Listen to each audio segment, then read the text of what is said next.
Otto, is now a good time? It's not a bad one. How's Jill doing? She's been better. Ty is making sure she gets the rest she needs. Good. Any word on Kupka's movements? Vivian's doing what she can to try and track him, but she's feeding on scraps. We've sent ours out to the Cursebreakers and our other friends in the West, asking them to keep their eyes peeled for anything unusual. No leads yet, but it's only a matter of time. Right. Let me know when you find something. There he is. All right, Clive. Still busy saving the world. Mid. When did you get back? Just now. What about your studies? Adjourned. Since Hugo Kupka invaded Rosaria. All the canvass in uproar about it. He's gone mad. He's turned rogue. It'll be us next. You try concentrating with all of that. All right. You win. How long will you be staying this time? Dunno. A while, most likely. Any road, while I'm here, I was hoping you could do us a favour. Mid. You can't just expect me to... Please, oblige her.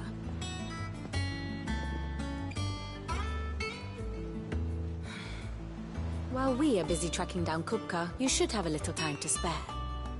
Professor! Now there's a face I haven't seen in a while. Shouldn't you have it buried in a dusty old tome? I did, till a familiar trill pricked my ears. As ever, your exuberance is a breath of fresh air, which successfully scattered the painstakingly assembled fragments of my thoughts. I'll take that as a compliment. Well, Clive, you heard the Professor. So, I'll meet you in the storeroom when you're done. Wait, hold on. Breath of fresh air. Bloody tempest, more like.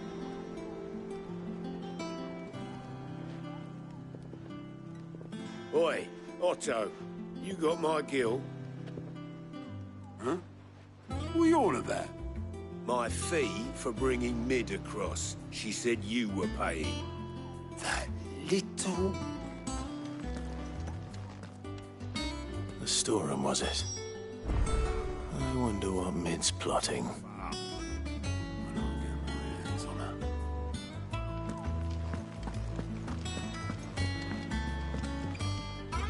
And how may I assist you today? We met under curious circumstances.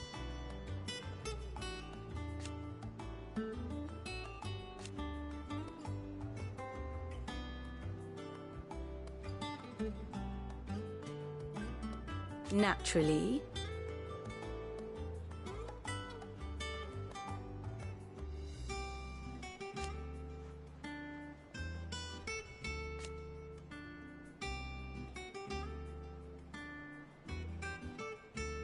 Still.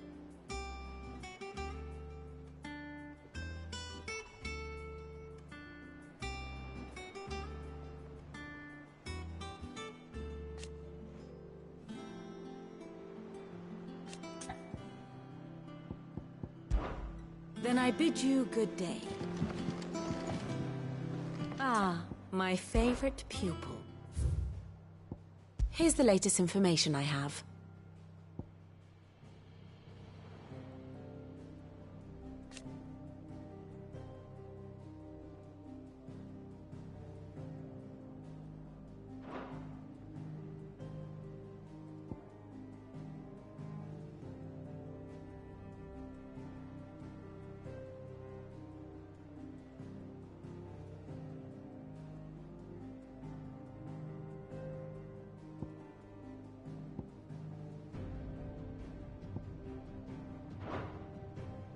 One must understand one's place in the world. Very good.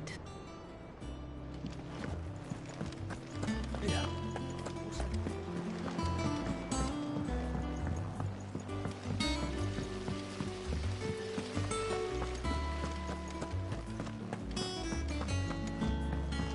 Shouldn't you be getting some rest?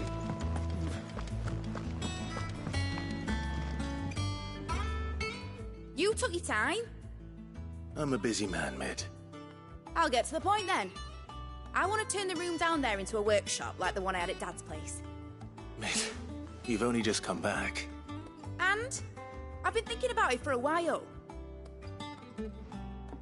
Dad said I had a knack for engineering, told me everything he knew about it, then sent me off to Canva to learn everything he didn't.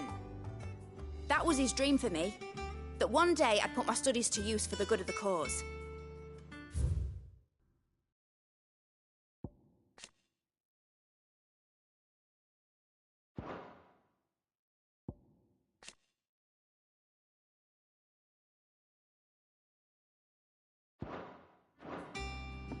But I'm helping no one stuck at school. I've studied enough. It's time I put my knack to work. I know that I can help the people here, and I want to do it. Well, well, well. It's sick at sea now. All right. I'll tell Otto you'll be staying. I knew you'd say yes. Which is why I wrote up a list of jobs for you. For me? Who else? What do you want me to do? First things first, I need equipment and materials to start making my own. There's the designs for the stuff I need, and the stuff it needs smithing from. The other materials I can work myself. Just need a generous benefactor to lay them on for me. Apart from the wood, I'll need a carpenter for that, but I can just borrow yours. Is that everything? For now. I'll let you know if I need out else.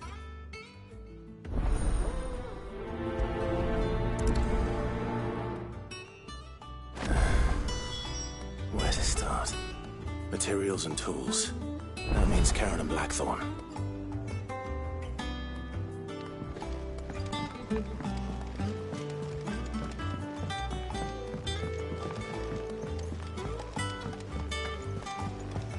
Sid's gonna chop off Cooker's head this time.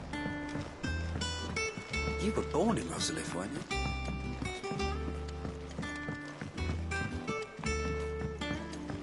How's it coming along? Nearly there.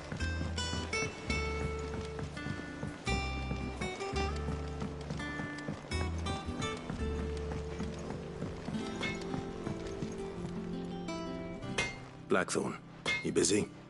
What does it look like? I have a commission for you. From Mid. She requires certain tools.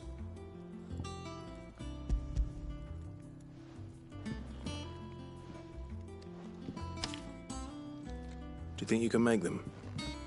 Bloody hell. What's she planning to build with this stuff? An airship? I'll see what I can do. Tell her I'll bring them over when I'm done. My thanks. And Mid's, no doubt.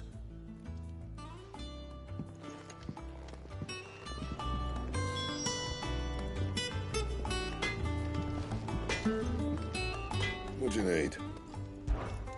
Not saying fortune, do you?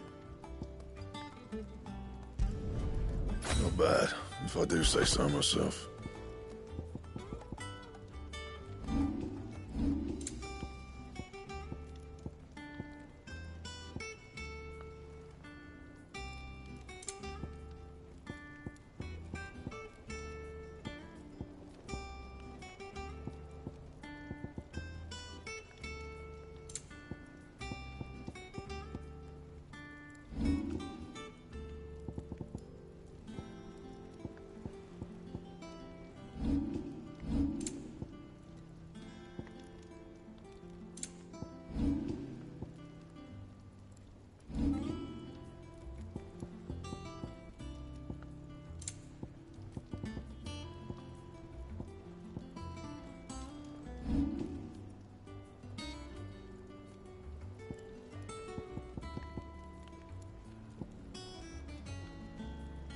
That it? Fine.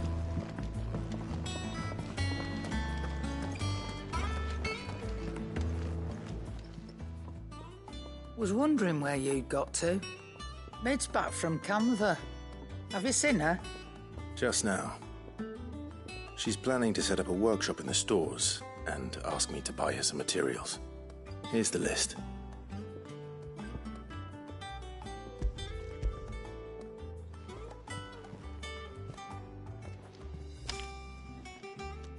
Think you can find everything on there?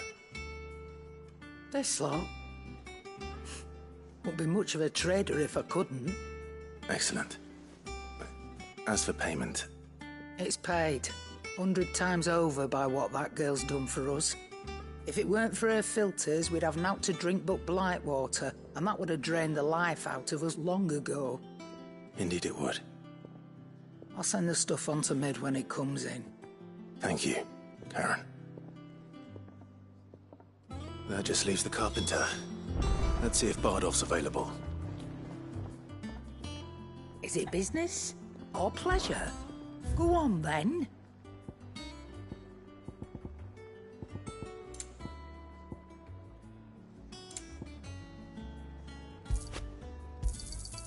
You're rubbing me blind, you know.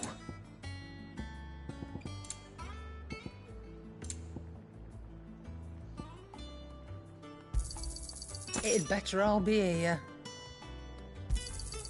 You're rubbing me blind, you know.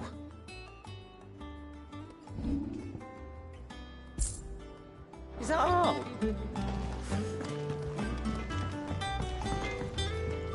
Back, are ya? Summer storm, that one.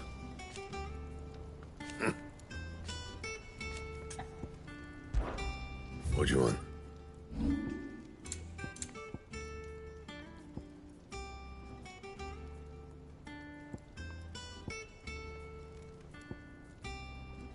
That it? Fine.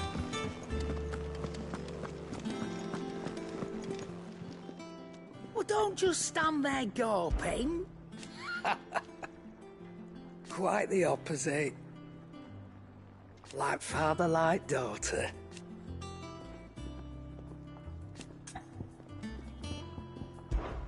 You live mid-order with me.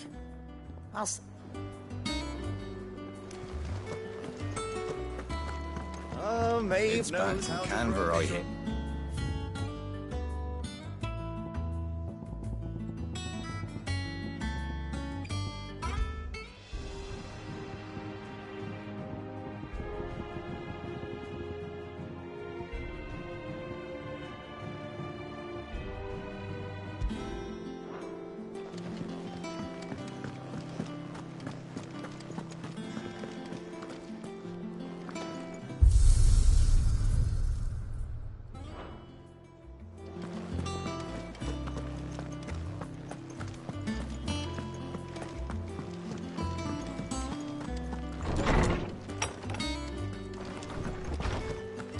Tone says he's looking for books about Torgal.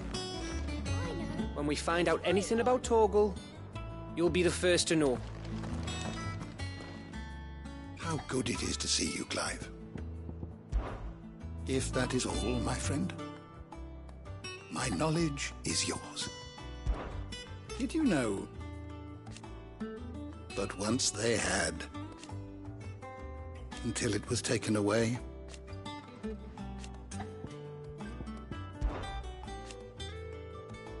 from the moment of her very first steps.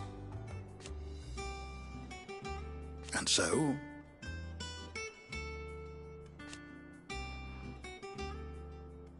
as to why she has stayed away, I have a few new notes that might interest you.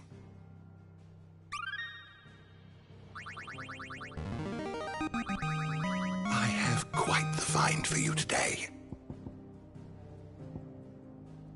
You wish to study the tomes? You are always welcome, Clive.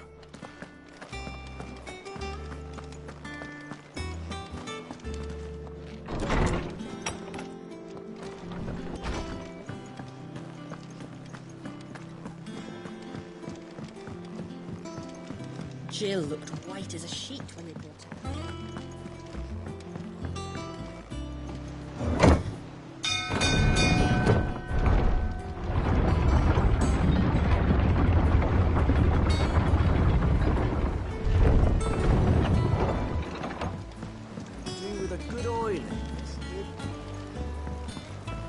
Should be enough to keep us going.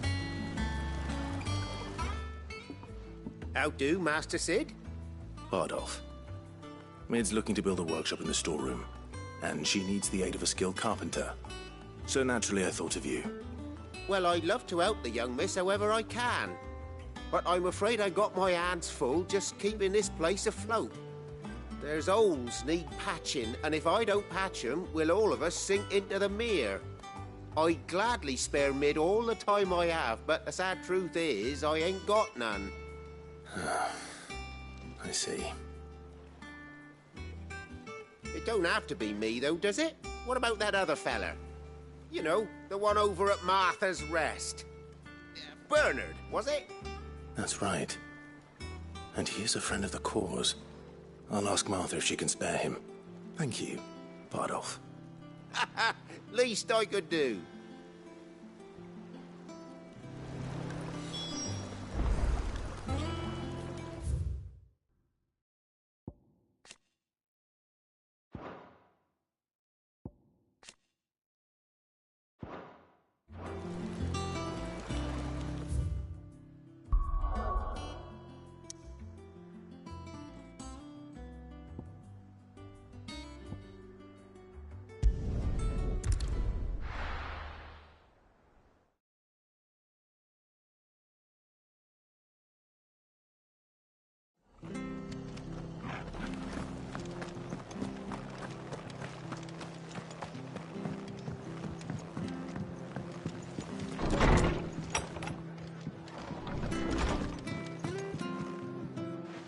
Clive, what brings you to the Rest?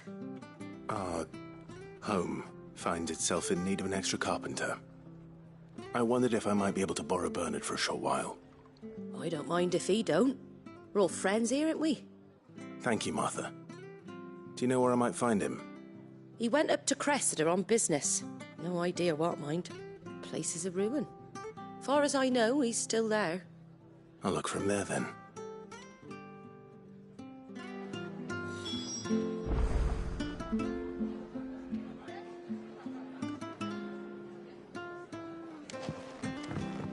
I hear you ran to Rosalith's aid when the Republicans attacked. Might have been one of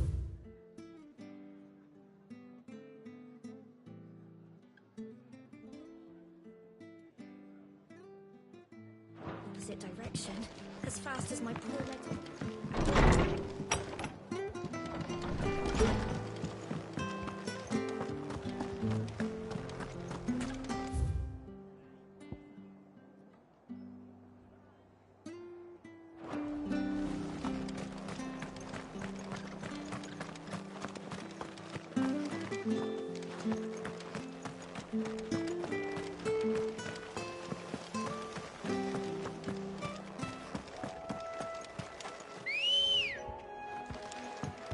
Come on.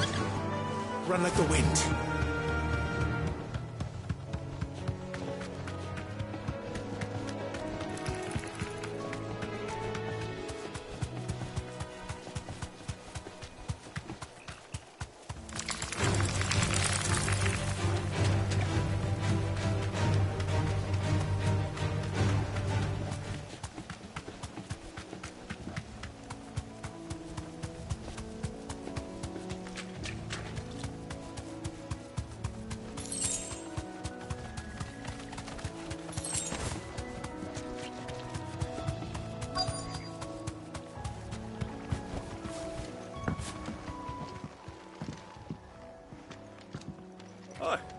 If it ain't the lad who saved my life. What brings you to a place like this? You do, Bernard. Martha said I might find you here. I have a proposition for you. Oh, do you now?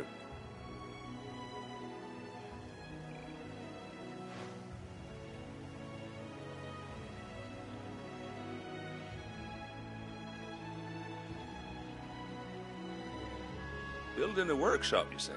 Well, that beats tacking boards to bridges, sure enough. And if Martha didn't mind me being gone a while, then neither do I. You just tell me where you want me.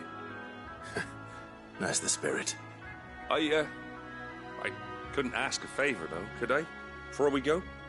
Of course.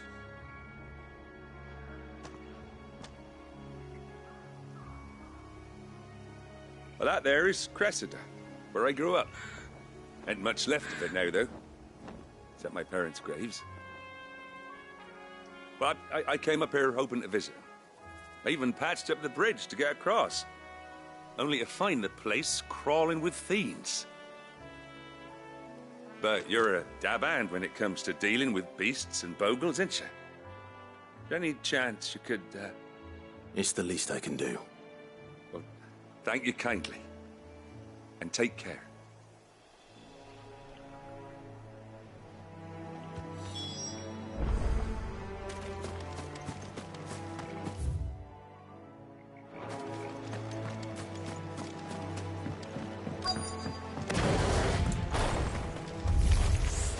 This shouldn't take long.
Well done. To me, boy.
That should do it. You made short work of that lot. Thank you, son. Now my folks can rest in peace once more. How long is it since the village was abandoned? Oh, people started packing their things after the duchy fell. Between the Blight and the Imperials, you'd Just couldn't make ends meet. Must be nigh on a decade since the last wagon left. Oh, it may as well have been a century, looking at the place. This isn't the Cressida I remember. I'm sorry. Ah, don't be. Can't live in the past, no matter how nice it might have been. As soon as I'm done saying a prayer for those that raised me, it's on to your hideaway. I'll meet you there.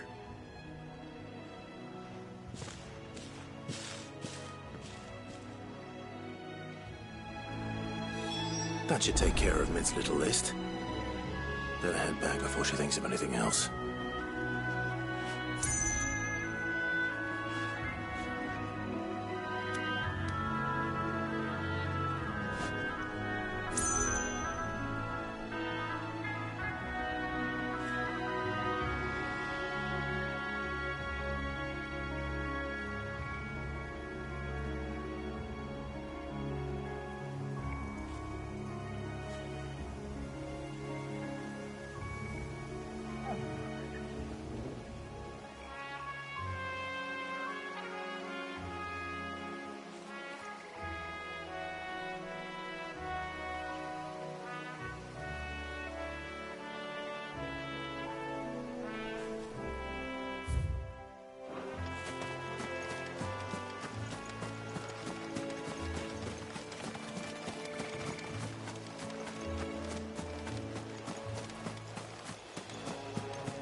The little uns have been up to their old tricks again.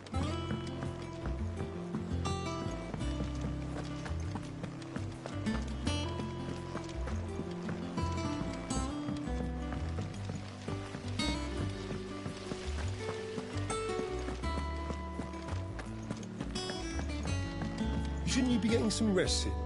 I mean, from what I heard, you weren't.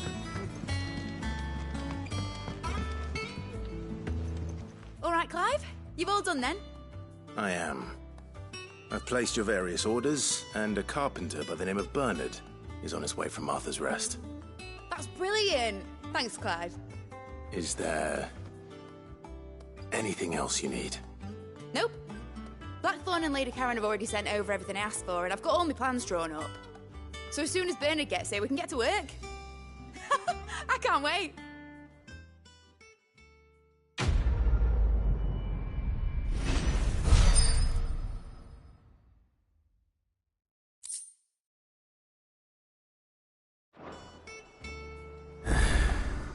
That's my good deed for the day done. Let's see how Jill's faring.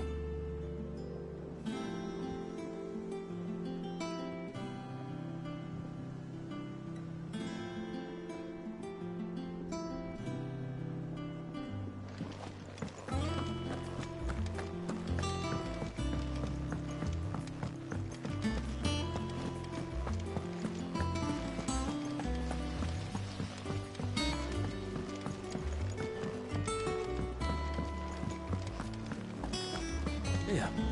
What's everyone whispering about?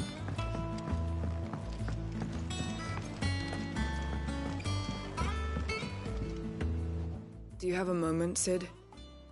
A team of Cursebreakers has gone missing near Northreach. Which team? Coles. They were sent to liberate a carriage of bearers before they could be smuggled to market. They were moving in for their assault when the carriage was attacked by goblins. A Cursebreaker managed to release a Stolas amid the confusion, but... this was days ago. They should be back by now, but I've heard nothing from any of them. I can't help but worry that... They know the work is dangerous. But I'm sure they're fine. But what if I've got them all killed? Before they go out, I always remind them why we're doing this, what they escaped, and what we're freeing people from. But I never really thought how my words might affect them. What risks they might take because of the things I've said. I'll go and find them. We'll both rest easier knowing they're safe. Thank you, Sid. And I'm sorry to trouble you with this. The plan was to intercept the slaver somewhere in the Dragon's Eyrie. I can't tell you much more than that, I'm afraid. That should be enough to go on. If they were there, Torgal will track them down.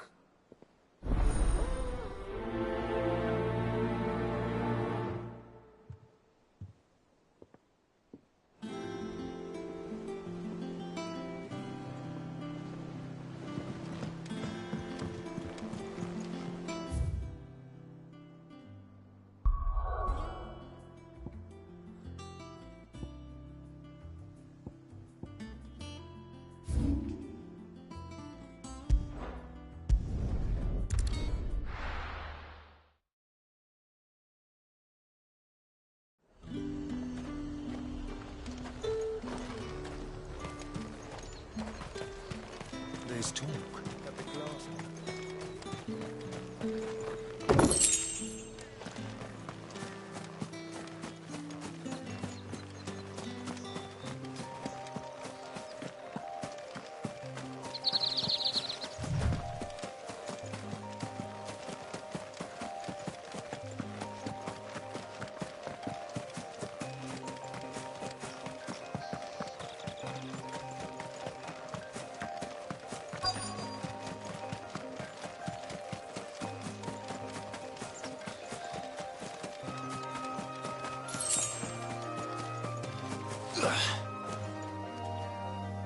Cole, I'm glad you're in one piece.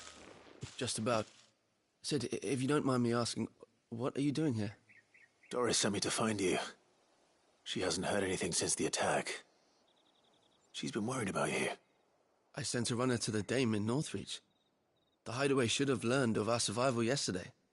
Well, I'm here now. And it looks like you freed the bearers. Only some. The rest locked themselves in the slaver's carriage rather than fleeing when they had the chance. I want to help them, Sid. But we're barely in any state to protect those few we did save. You made the right decision. Now where's the carriage? The goblins may still be out there. You have duties to attend to here. See to the injured. I'll handle the rest. All right. Just follow the path to the south. You'll come across the carriage soon enough. And please, hurry. If the beastmen get to those bearers, the poor souls will be eaten alive. I won't let that happen. Thank you. And Sid, it's good to see you. Don't thank me just yet.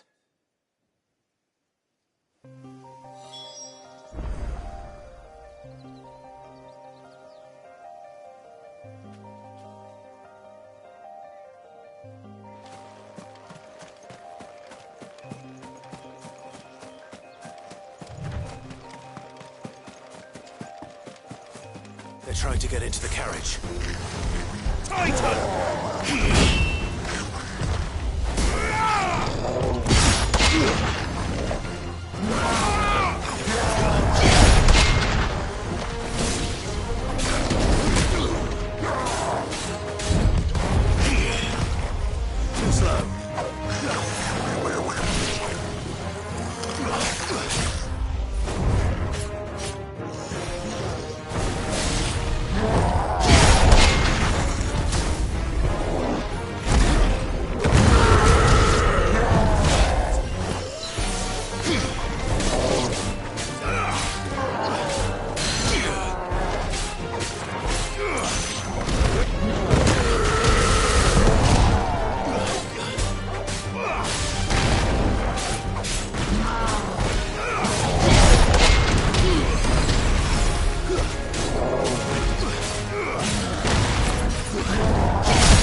Who are you? A friend. Are there any more survivors? Why didn't you flee with the others? If the goblins had made it through that door, you wouldn't have stood a chance. Why should we run? One miserable death's no worse than another. Perhaps. But we're here to give you another choice. Freedom, safety, the life you've been denied. Come with us. Let us protect you. Sid, I couldn't just let you... You weren't too late then. Thank the gods. This man risked his life to save yours. To give you a second chance. Fine. Do with us what you will. What we'll do with you is take you to safety. After that, it's up to you. Your lives are your own now. You can leave the rest to us, Sid. We'll get everyone back to the hideaway. Thank you. I'll let Doris know we're expecting new arrivals.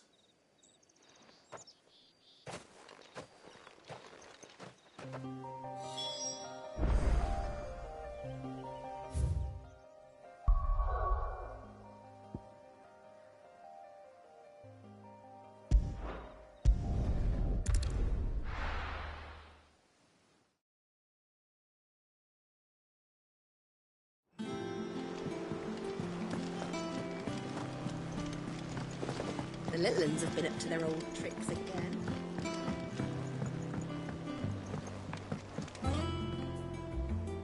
Sid, welcome back.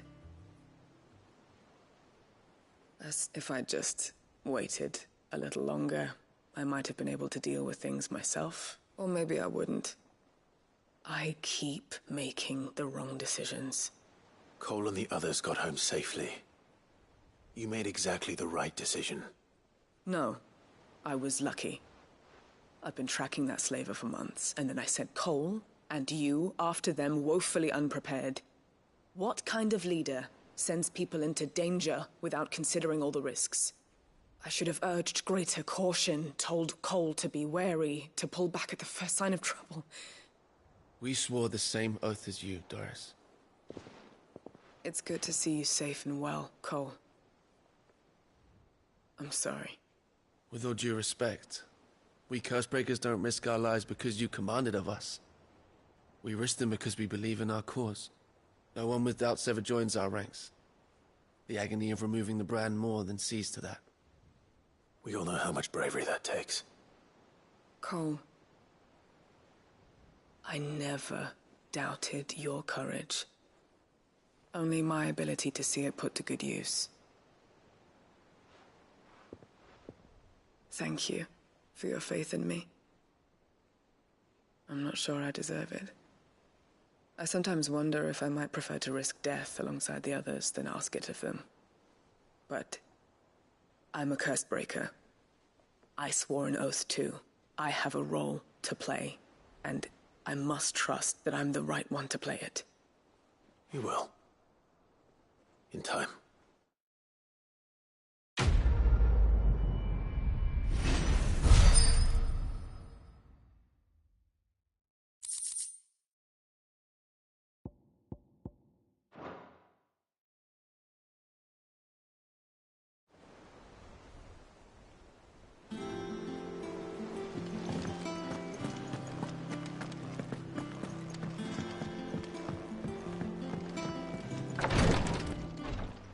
Ah, Clive. Talia. How's Jill? Recovering, but she still needs her rest. Of course. Take good care of her. I'll do my best. Oh, Gav was looking for you. He said he had something to show you in the shelves. The shelves? Oh, that's right. He went to ask Hippocrates about Torgal. He must have found something.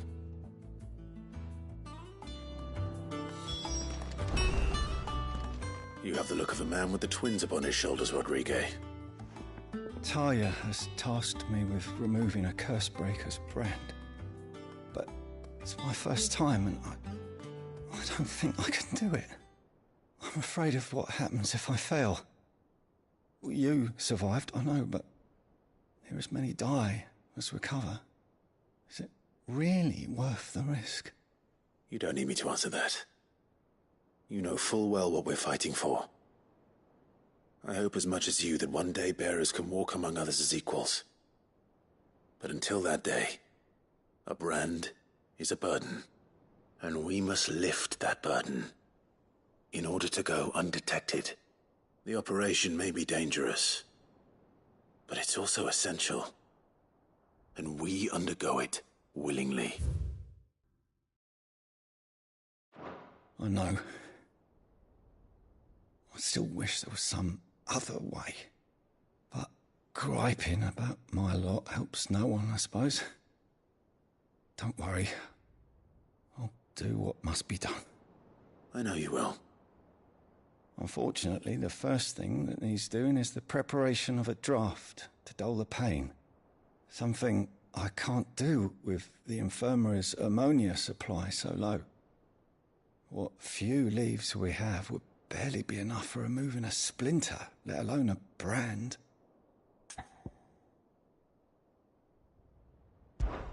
Just tell me what you need. You'll go? Oh, thank you. No one knows Herblord like Taya, and she swears by ammonia for easing pain. It's simple enough to find, if you know where to look. And fortunately for you, I do. Along the river near the village of Amber over in Rosaria. Just search for the bright blue blossoms.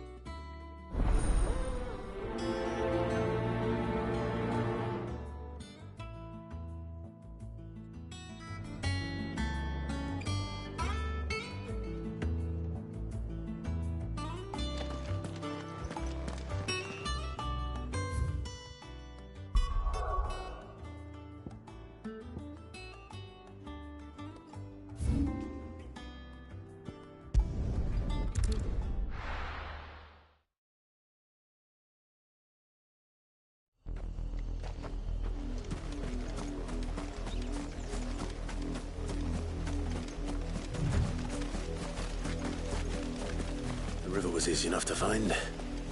Now for those herbs. Don't get surrounded.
This is the only plant around here with blue flowers.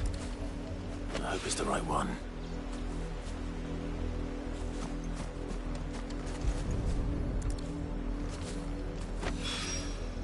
Should be enough to keep the infirmary stocked for a while. Hopefully this will put Rodriguez's mind at ease.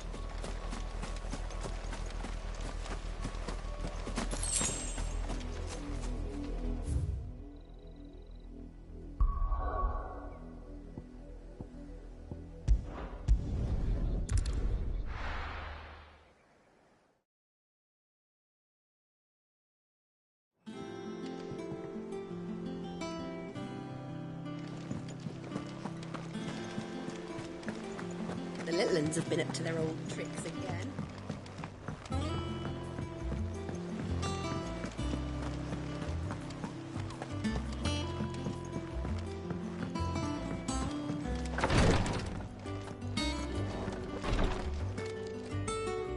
I hope you didn't have too much trouble finding the ammonia. Only the usual. Oh, yes. This is it. And more than I was expecting. I dare say the patient won't feel a thing. That is, unless I... You'll do fine. Taya trusts you, which means I trust you. The hideaway would be lost without skilled physicers like yourself. Thank you for the kind words. Truly. But... I'm sorry. I'm still terrified. The brand is more than just ink on flesh. It's a death sentence. Milk of the wyvern tail lurking just below the surface of the skin. One ill-conceived incision, a single slip, and the poison fouls the patient's blood. Failure means death, and even success means tremendous pain. Days of agony as the wound heals. I became a physiker to help people, not to kill them. I don't want to kill anyone. Cursebreakers lead hard lives, and the operation is only the beginning. They toil in the shadows, risking life and limb, knowing their efforts will win them neither glory nor acclaim. And yet we never won for volunteers. Why do you think that is? Conviction? They're willing to die? They're willing to fight. To give their lives to create a world where people like us can be more than mere possessions. I know your work isn't easy, but neither is going under the knife. Be a shoulder for your patients to lean on. Stay strong for them. You sound like Taya. Do you know what she once told me? It's natural for a patient to feel like they're suffering in solitude. Thank you for helping me remember that.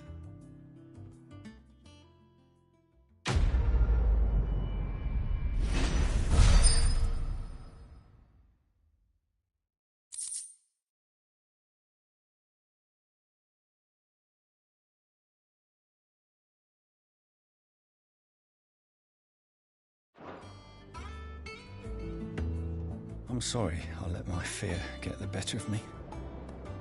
I'm ready to be stronger. For the hideaway. For all of us. Damn the bastard who thought to mix branding ink with the foulest poison known to man. Since then, bearers have only ever had two choices.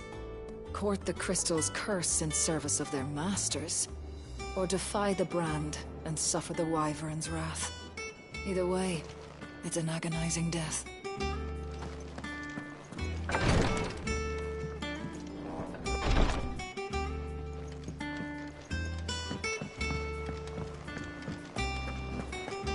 Here, what's everyone whispering about?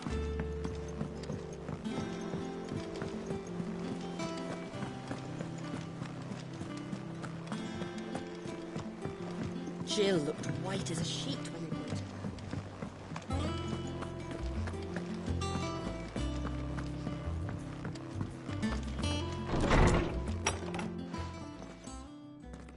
Clive, where have you been? I've been wanting to ask you something about Torgal. Where did you get him, like, in the first place? My father brought him back from one of his expeditions into the Northern Territories. They were crossing a snowfield when they heard his cries, and, seeing no sign of his pack, they took him in. What do you reckon, Torms? It certainly adds weight to the theory. Clive, I believe that Torgal may be no mere hound, but a rare frostwolf, an animal native to the far northern reaches of Valisthea.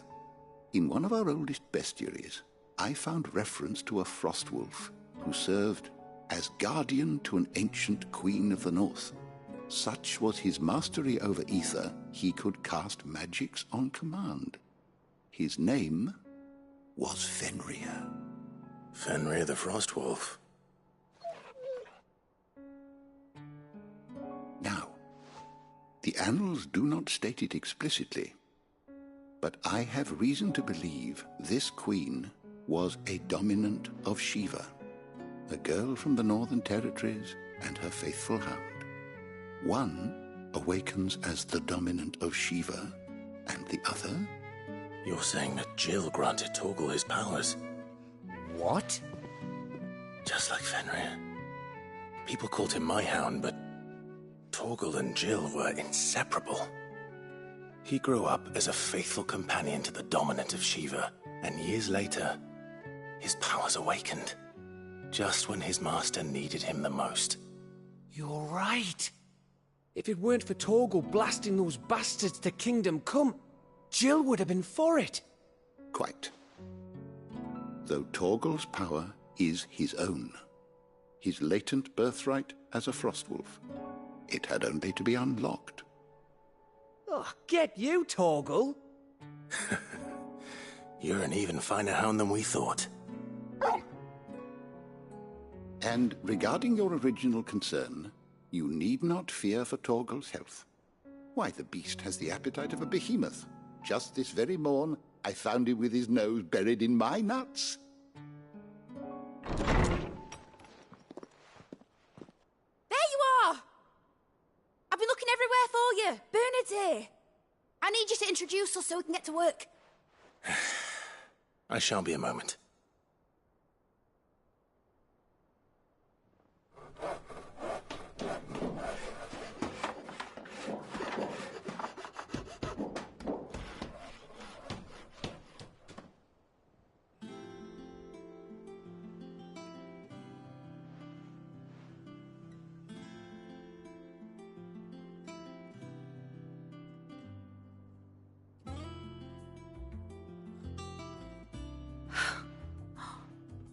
Isn't it brilliant? It is. Well, I couldn't have done it without you. You and everyone else. But I promise I'll pay you back. I'm gonna work my fingers to the bone for you lot, starting right now. Just you wait. I'll make wonders like this world's never seen. Then I look forward to seeing them.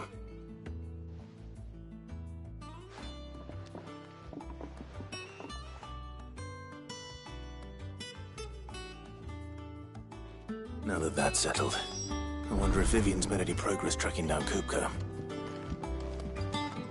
Thanks for letting me do this, Clive. I'll pay you back, I promise. We have everything we need to begin work in earnest. And work in earnest we shall! Thanks for before, son.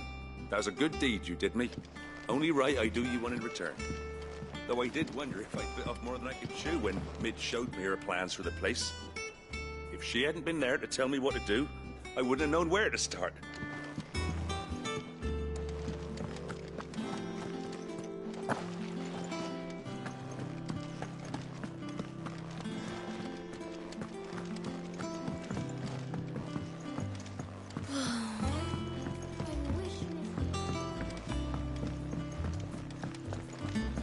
I think I'll wait till Mid's away to take a tour.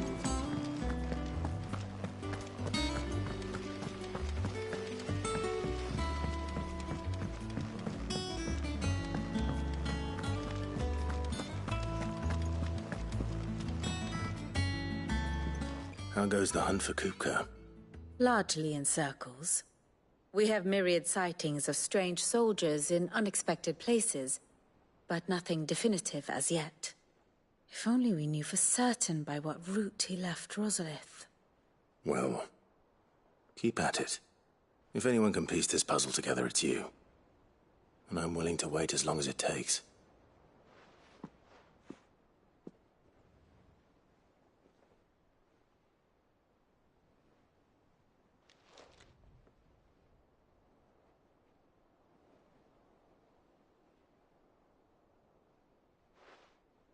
What? Here? Would that be a problem? Do you know, Clive, I believe it a mercy that you didn't inherit your father's throne. Your poor people would surely live in fear of you. You have nothing to worry about on that front. I won't be claiming his crown. That is a relief. Clive, have you got a minute? We, have a guest. A guest?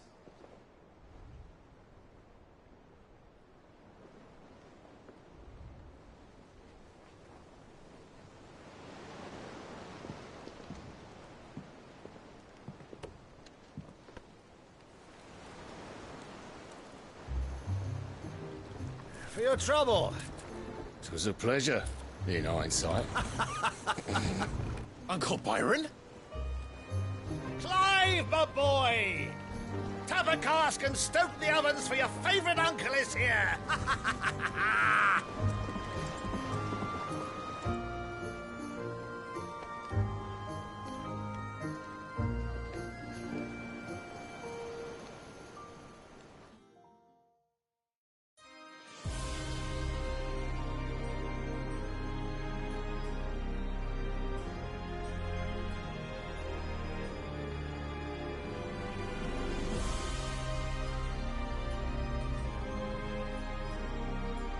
The Dalmekian government sues for peace. How shall we respond? If they're willing to accept their fault in the matter, I see no reason to refuse them. Still, we must insist on substantial reparations. Twinside stores are not as bottomless as reported.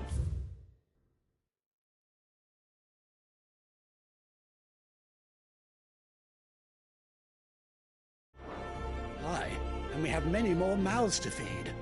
We shall just have to have the Dalmecs empty their treasuries for us.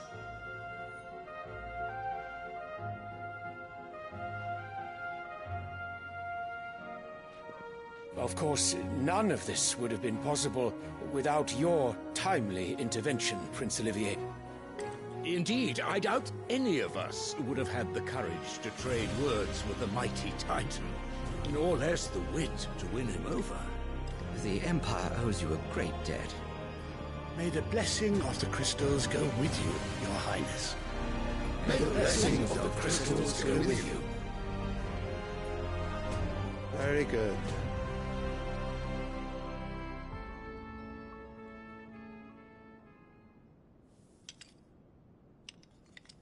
Now, let us come to the question of precisely when the Dalmecs will withdraw their troops. Dion's fire could rid us of them in mere moments.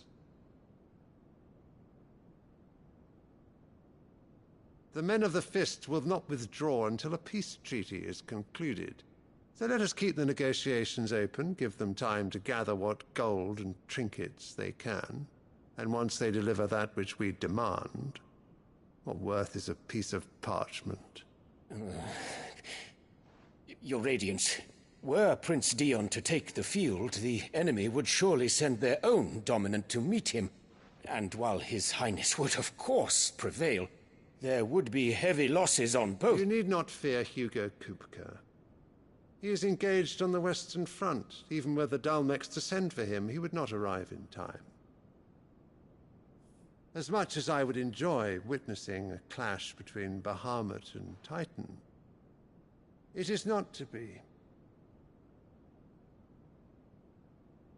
And what of your subjects, Your Radiance? If the fighting spread to the city proper, the people would bear the brunt of it.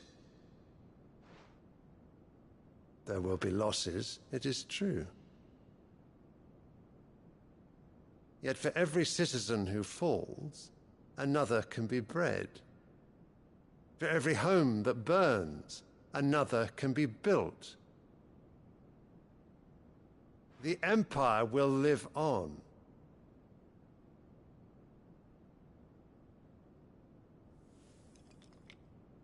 Dion? Yes, sire.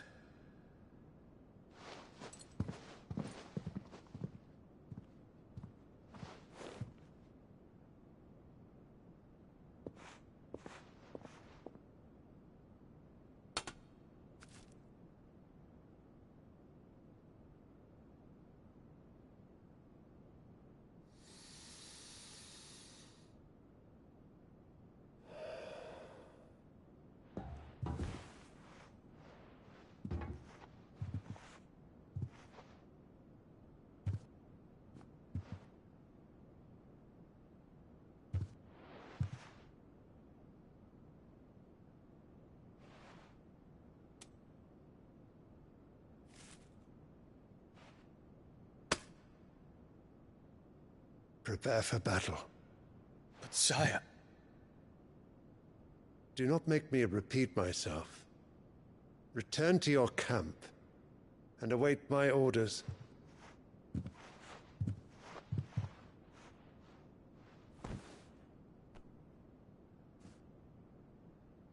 If that is your wish, Your Radiance, I shall depart at once.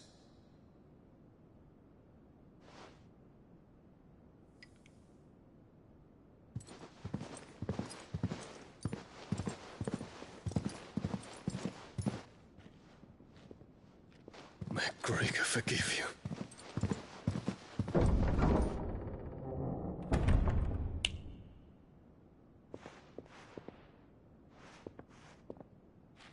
What do the astrologers augur? The stars are in agreement, Your Radiance. The shadow of treachery hangs over Prince Dion.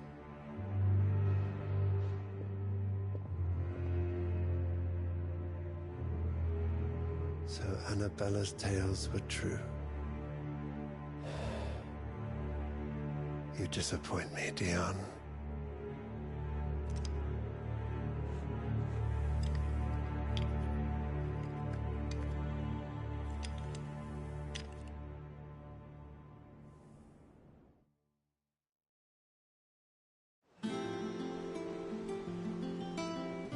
What on earth is Uncle Byron doing here?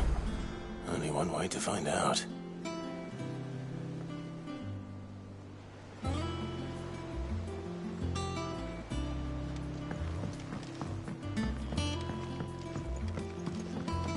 The little uns have been up to their old tricks. There's just one thing after another around here.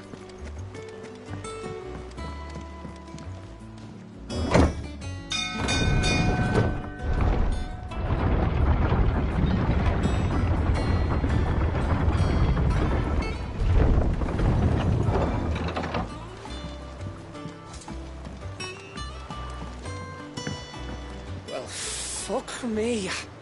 Never thought I'd see the dear Lord Byron Rosfield of the Seven High Houses came to tea.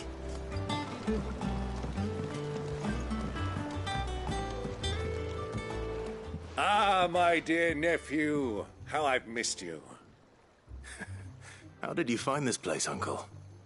Through the good offices of young Sir Wade. He really is the most helpful fellow. As are you, I hear. The Guardians and those they freed tell the most outlandish tales of your heroics in Rosalith. Which is why I came, to learn the full truth of the matter. Sort the fact from the fiction, so to speak. You were working with the Guardians of the Flame to evacuate the people of Rosalith to Port Isolde. I was, aye. Then I have questions for you. Please, come inside, Uncle. Gladly. You there? There are 2,000 gold talents in those chests. See that they're added to my nephew's coffers, would you? 2,000?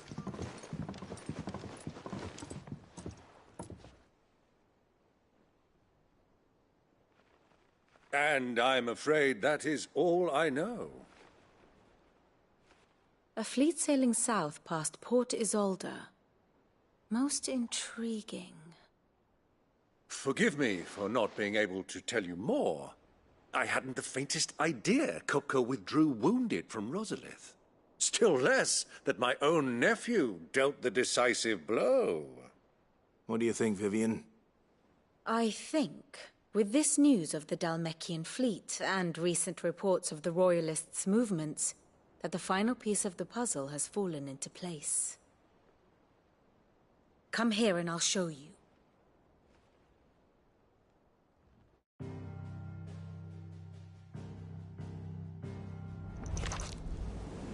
It is known that Kupka's forces entered Rosaria via its unguarded coast.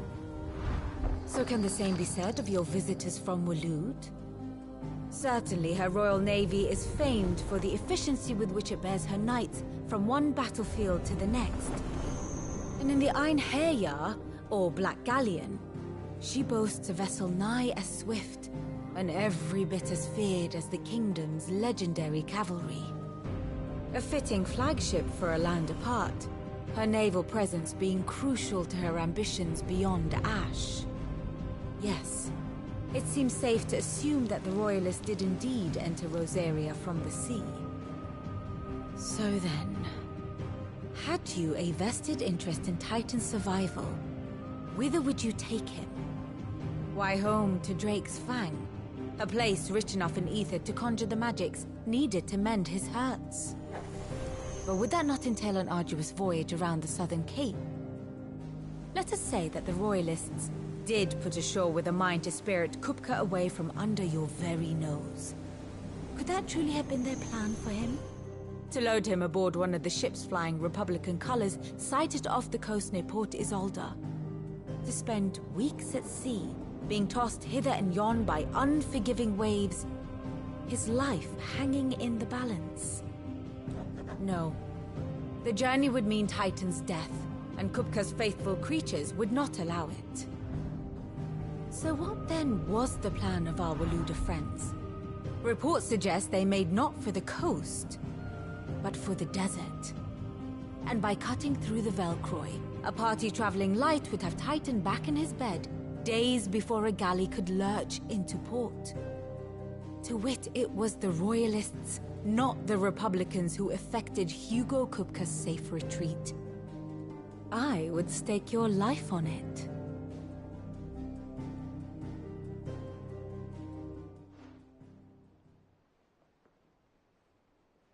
So it was the Waludas who spirited the wretch away. Now I think about it, there was something a little strange about the ships I saw. The men seemed almost crestfallen, as if in mourning, as if they believed, or were made to believe, that their master was dead. You have a keen mind, Lord Rosfield. And you have your answer. To find Kupka, you have merely to follow the Royalist trail across the Velcroy. It may well have gone cold by now, but as they say in the Republic, all roads lead to Drake's Fang. Allow me to accompany you part of the way. As luck would have it, I had intended to journey Canberward on business after visiting you here. The Fang would be but a short detour. I'd be glad of the company. Give me a moment to make ready. I need to tell my friends what we've learned, and where we're going. Very well, but be quick about it, my boy. Time waits for no man.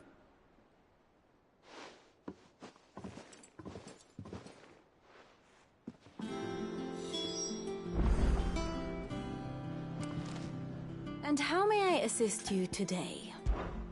What is it that you wish to learn? Of course.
Here you are.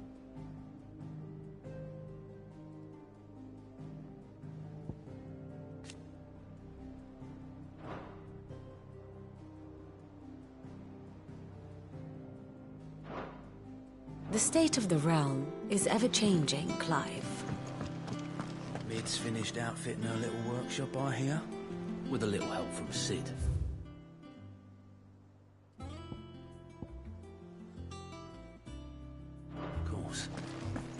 Of course. The little uns have been up to their old tricks again. Who's this blue blood? Sid's going to find Cooker.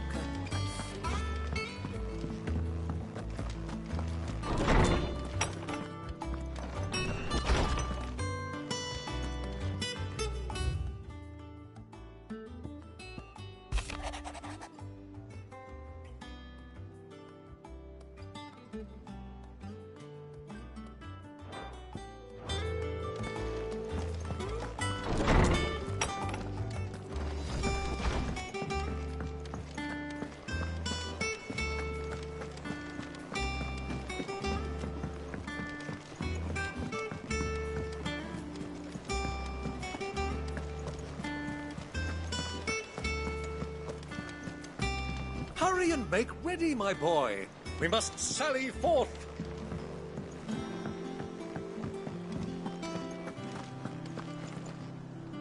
Otto, Kupka's at Drake's Fang. I'll be leaving before sunset. You're not going in there alone, are you?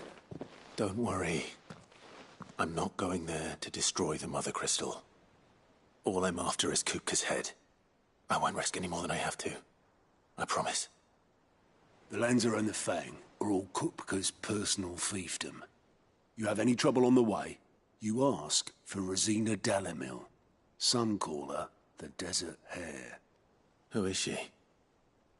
An old associate of Sid's, and only Sid's. All I know is the name, and that they used to meet at the Dalamil Inn. We've heard nothing from her since he died. But I'm thinking maybe the new Sid might be able to bring her back into the fold. Thanks. I'll keep that in mind. So, what about your uncle? I mean, he's welcome to stay, but... Don't look so worried. He'll be coming with me. Thank fuck for that. Gav, Otto, I'm leaving you two in charge. You can count on us.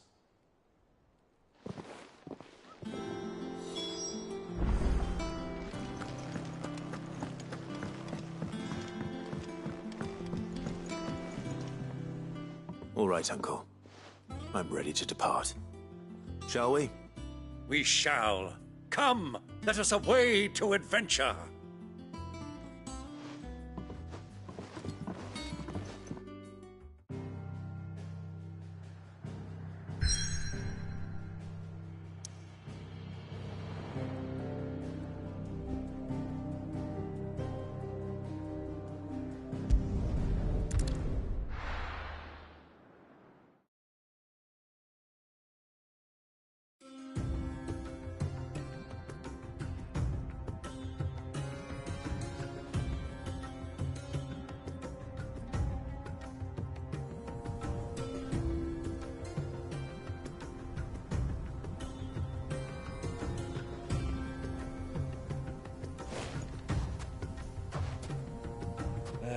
I was a young man when last I walked this path.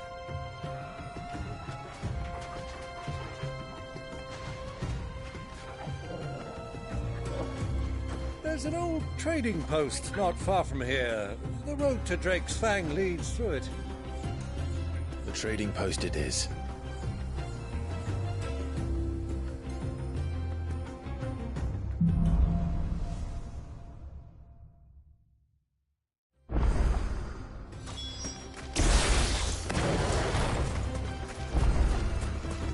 Our destination lies over that dune, beyond the ruins. Mark them well, Clive. It's all too easy to lose one's bearings in the sands.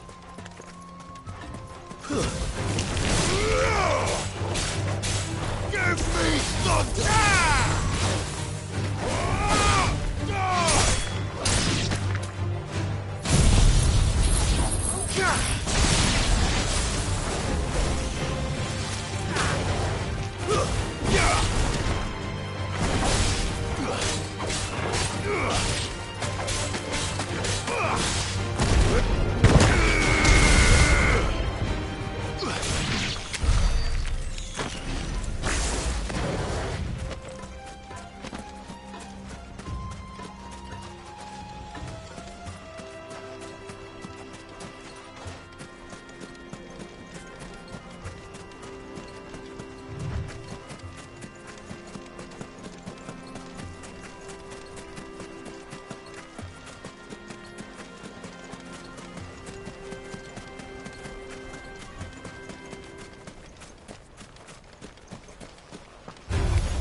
Years ago, when you were just a boy, you and I rode this way together, accompanying your father on a scouting expedition to Drake's Flag.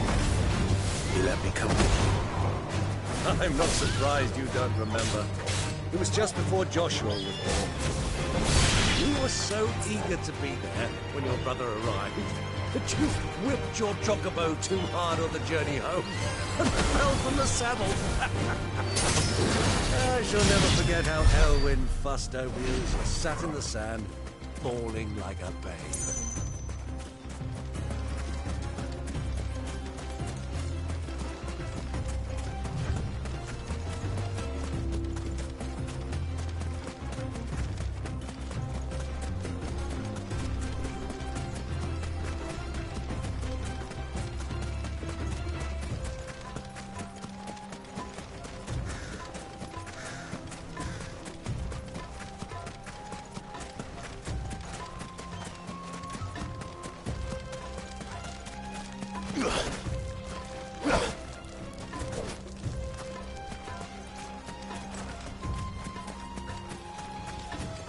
Who do you think those soldiers were?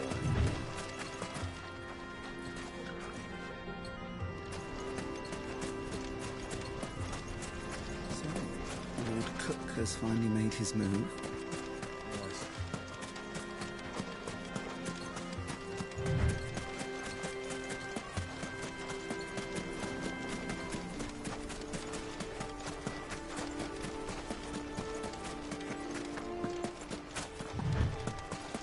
Ah, there she is. The good old Dalamil Inn. Do you know, this heat has given me quite a thirst. Quick drink before we press on?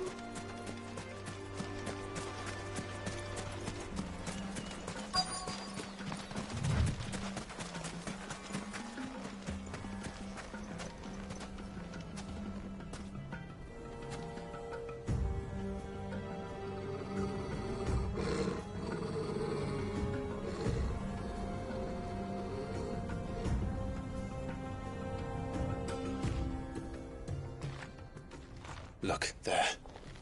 Those are Ashen steeds. No doubt about it. And such a long ride from Stonehair. Our Waluda friends must be soothing their saddle sores in the inn. Shall we join them?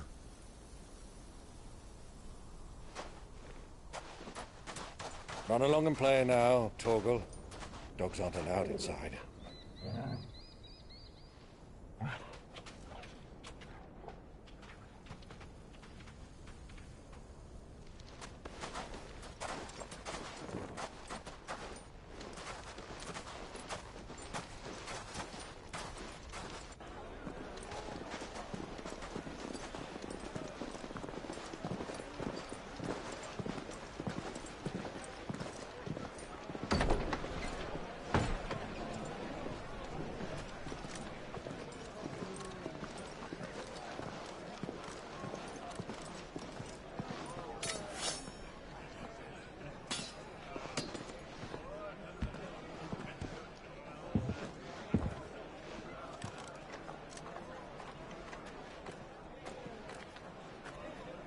Good day to you. Eating?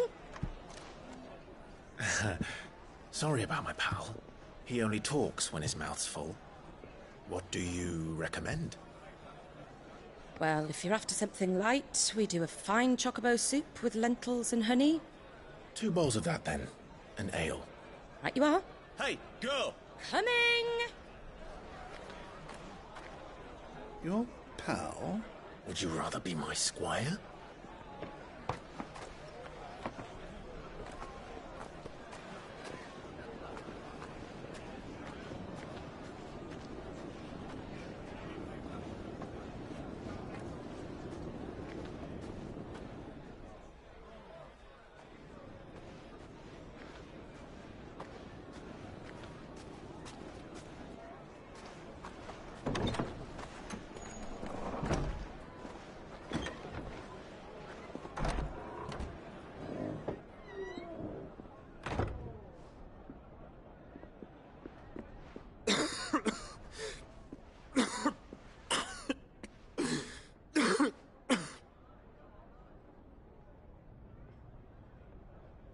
Your Grace, it is plain you are not yet well enough to travel. If you would only let me take you to someone who can better attend to your ills. No, we must press on. Prince Dion has returned to his camp and will soon depart for the front. I must speak with him at all costs. Miss this chance and I may never get another. You do understand that? Yes, Your Grace. But you must at least agree to take your medicine. I'll fetch you some water.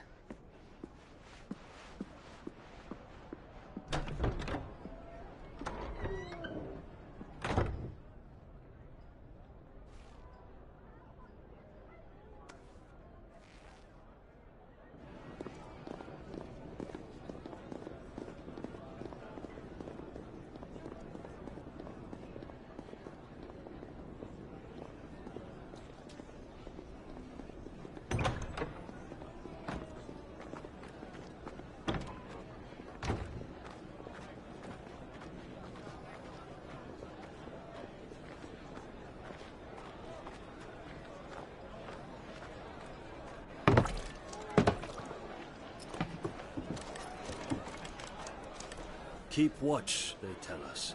But all I see is sand. I hear they got our guest back to the Fang without any trouble. We'll be leaving soon enough. Why the Lord Commander dragged us all this way just to save that blockhead skin, we'll never know. Dominant or not, he's a bloody idiot. That'll be Cooker, then. Well, let's get this down us. We've a long way to go. Hey, you!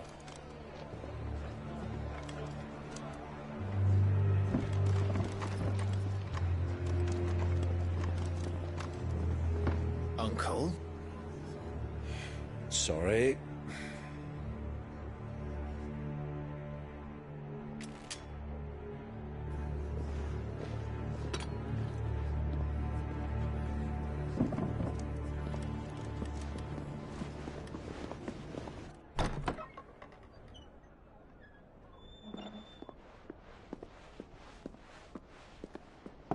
Can you walk, Your Grace?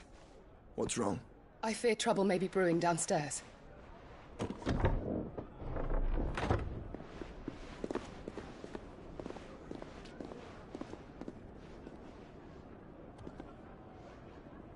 You two are travelers, are you not? Me and my companions are strangers here. Perhaps you'd be good enough to accompany us a while. Help us find our way. Sorry, lads, but we've got business in camera that can't wait. Ah, I'm sure you could spare us an hour or two. Come on. Friend.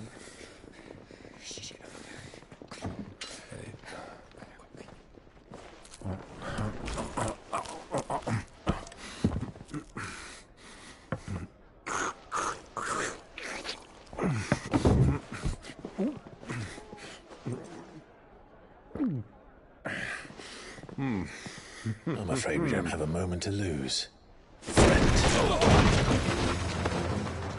Stay back, Uncle. Gladly.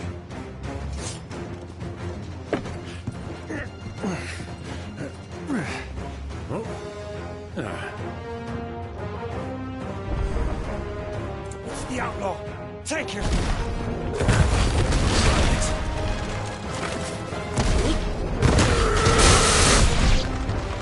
Bravo, my boy! Just like that!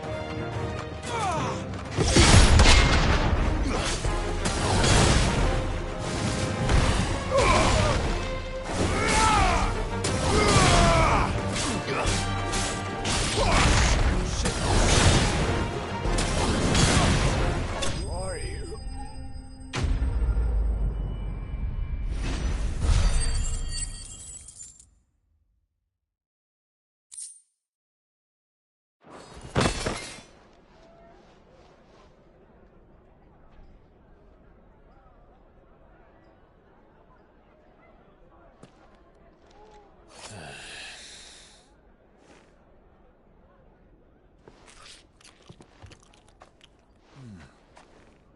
For your trouble.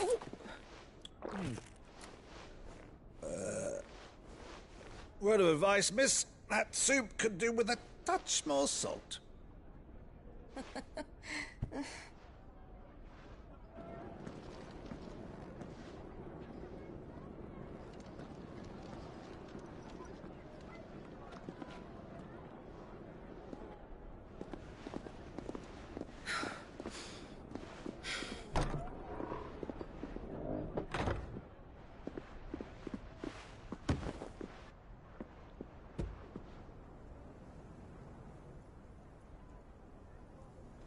Now's our chance.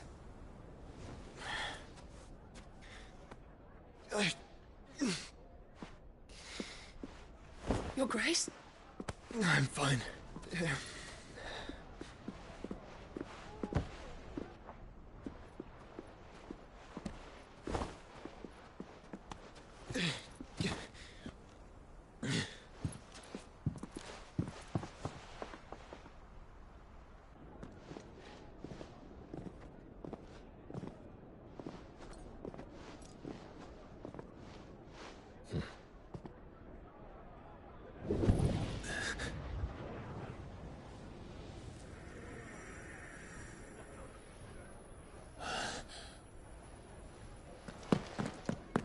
Clive?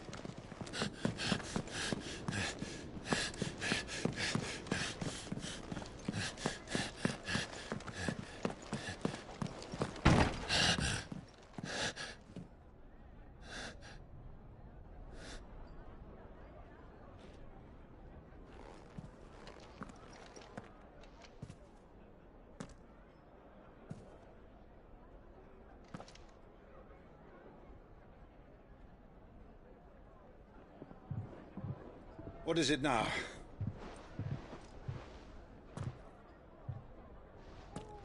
It's nothing. Let's go.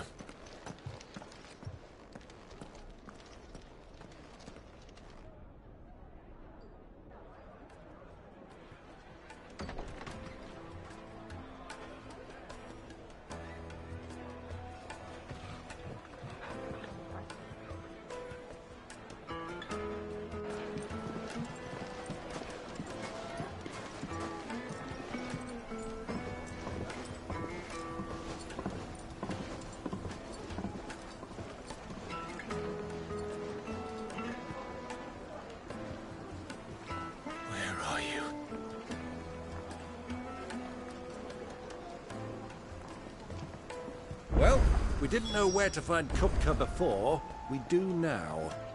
The Royalists said it themselves. Their guest is in the Fang. We should press on before any more of their friends turn up.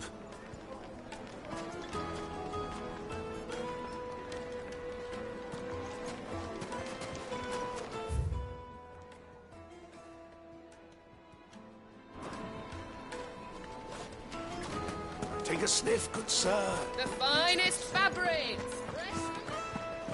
Another Sorry, but the Master's not here at the moment.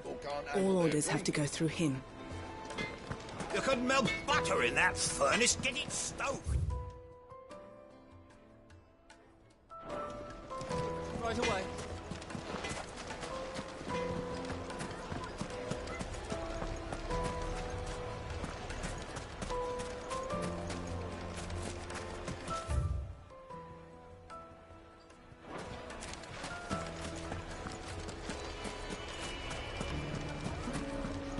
Why is the tavern shut?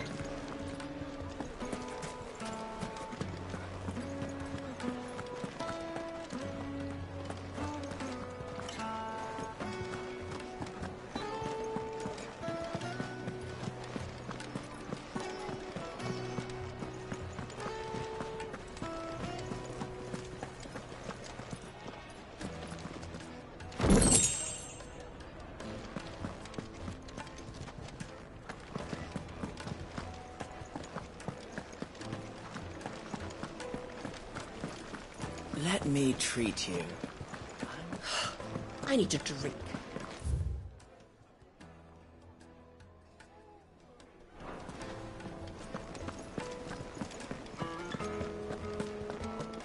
Fucking men of the wrong.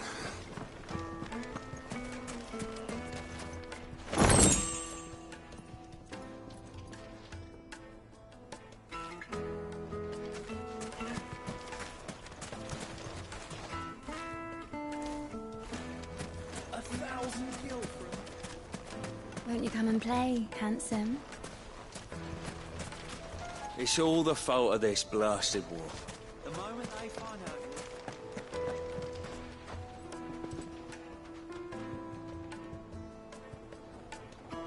Your arms are like iron. Are all your muscles so hard? Well, I'd be happy to show you, provided I can afford it.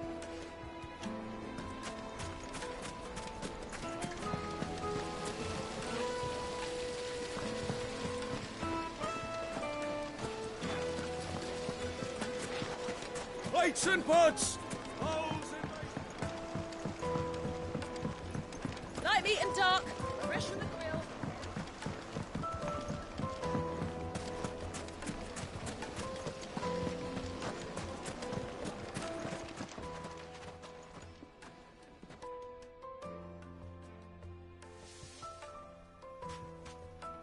Ah, they've closed the road.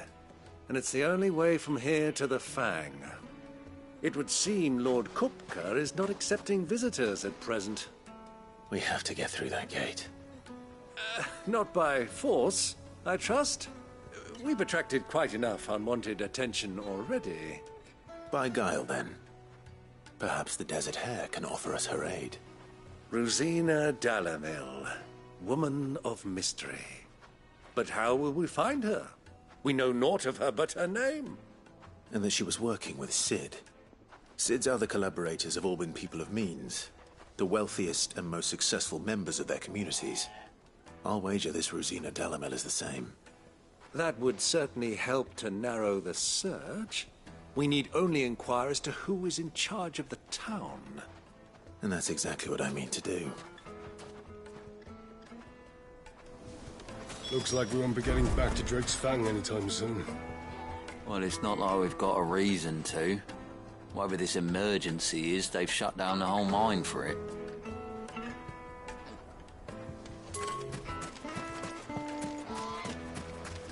Mummy, I want to play with this.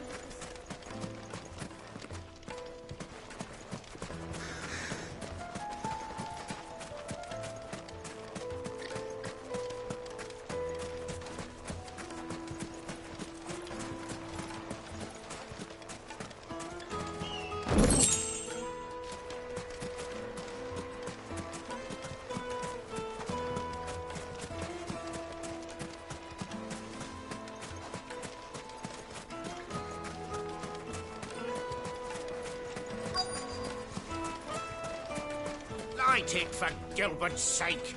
You're a bearer, aren't you? The gate is closed by order of Lord Kupka. Any attempt to gain...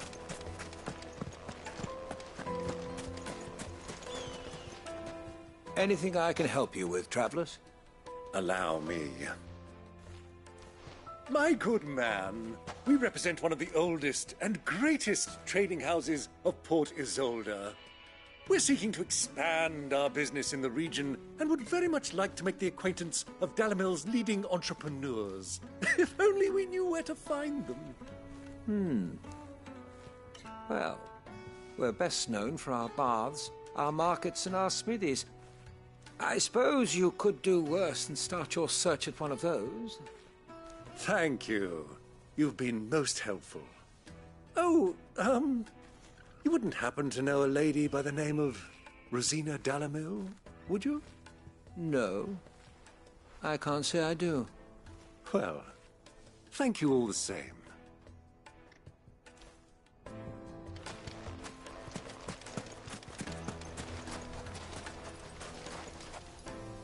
What do you want? Can't you see I'm busy? I won't keep you long. I'm looking for someone. A woman by the name of Rosina Dalamil. Do you know her? Never heard of her. Is that all? One more question. If I wanted to find the richest trader in town, where would you recommend that I look? Well, that's easy. The Briar's Kiss. Won't find a finer smithy this side of the strait. The owner's only a young sprig, but he's got all the right ideas. The Briar's Kiss, you say? Thank you. I doubt this young sprig is the person we're looking for. You said Sid's contact was likely to be an influential sort. Influence comes with age and experience, believe you me.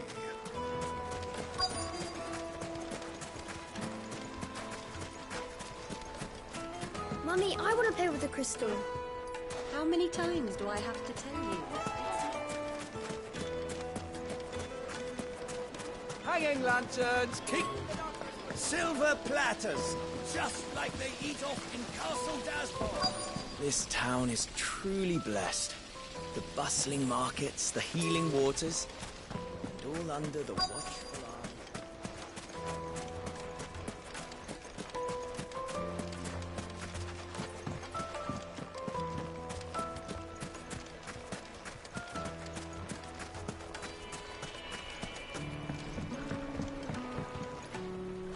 Can I help you? Yes, I'm looking for a woman by the name of Rosina Dalamil. A long-standing pillar of your community, I believe, from old trading stock. Then you should ask further. He's been here for years. Knows the place and its people like the back of his hand. And he's in with all the old merchant families. Try the baths. That's where you'll usually find him. Thank you kindly.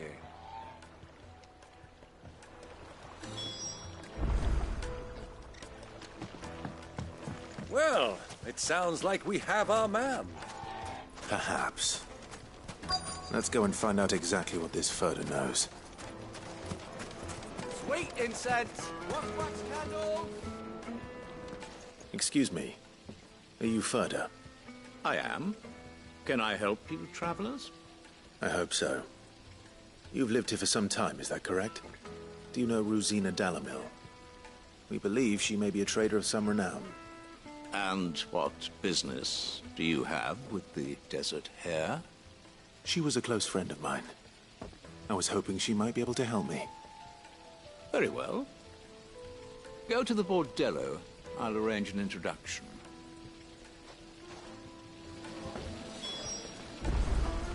I know who you're looking for. Go to the Bordello and wait. Do you think we can trust him? Only as far as I think.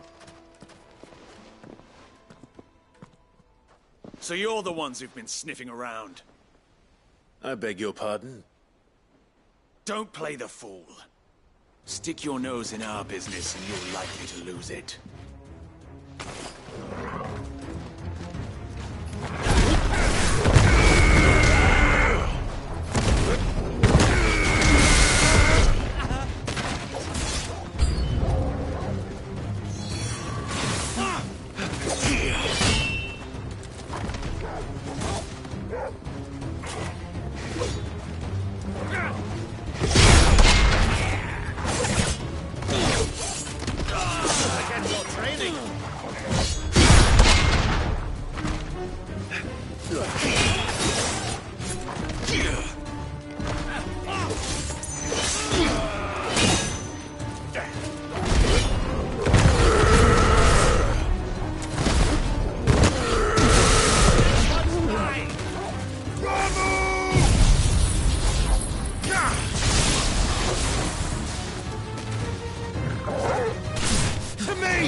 Who are you working for?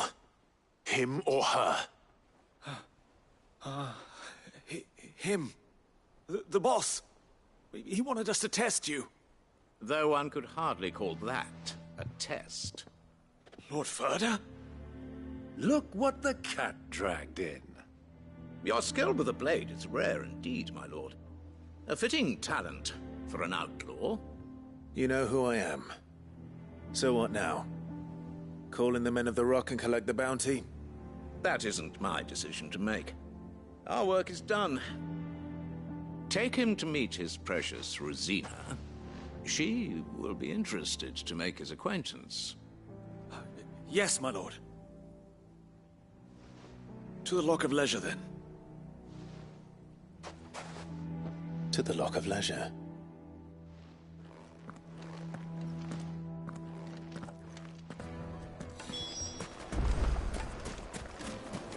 Made from the stoutest stoneware.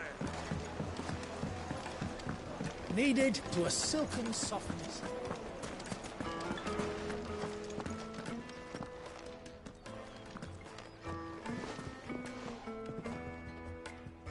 Is this the place? Lubor's Forge. The Briar's Kiss. Ah, so it was the young sprig after all. So much for Rosina Dalamil being a woman of experience. How wrong I was. It was an easy mistake to make, Uncle. After all, it must have been years since Sid last saw her. Sorry, him. Whoever this Lubor truly is, he's clearly a man of means. I'd say he deserves our respect. See that he gets it.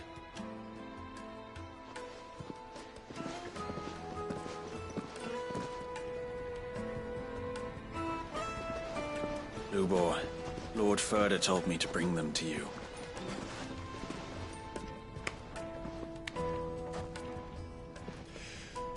My boys tell me you're in need of assistance.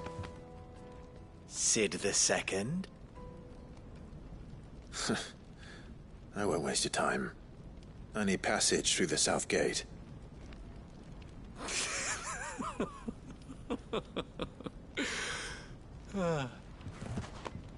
Tell me, what do you think is a merchant's most important commodity? Why, trust. Everyone knows that. Without it, you have nothing. And nothing is exactly what you have. And so, for you, I, too, have nothing. I'm not in the business of helping every lost puppy that wanders in off the street. I'm a busy man, as you can see. Let's leave this mummer to his farce. By all means. Find someone else to help you on your way. Just be sure to tell them you're not the two travelers from the inn the guards are looking for. Don't want them jumping to conclusions, do we? Why, you... So, what do we need to do to earn your trust?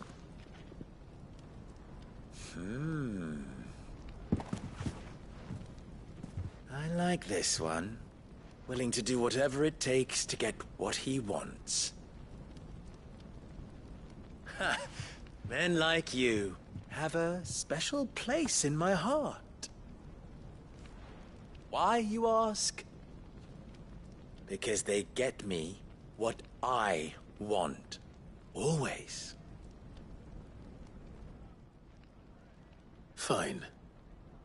So what do you want? Don't tell me you're going to listen to this swaggering scruff! We might as well hear him out.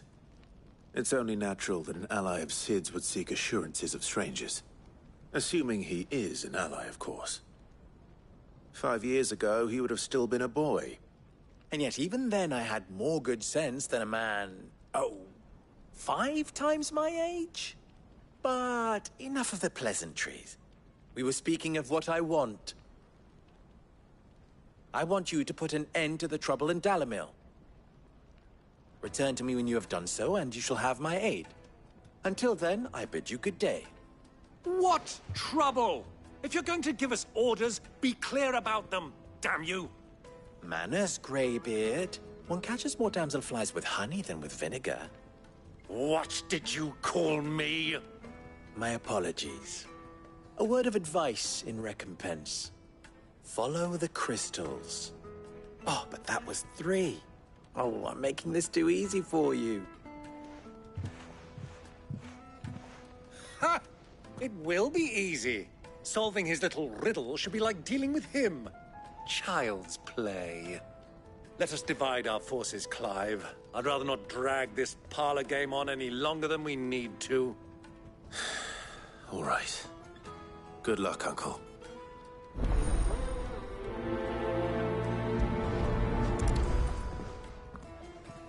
I thought we were the only ones causing trouble in Dalamil.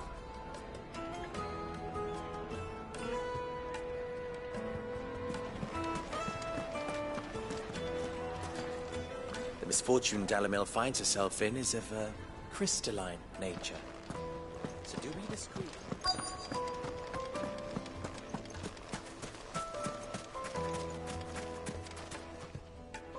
Do you have a moment?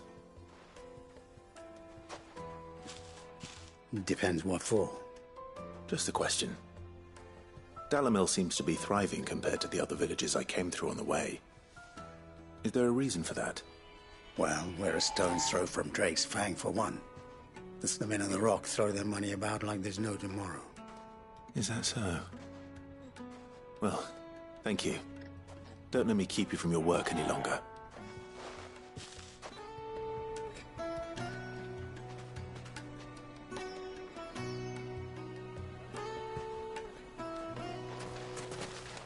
The men of the rock are Lord Cook's private guard. He must be a generous man. The amount they spend when they come to call me.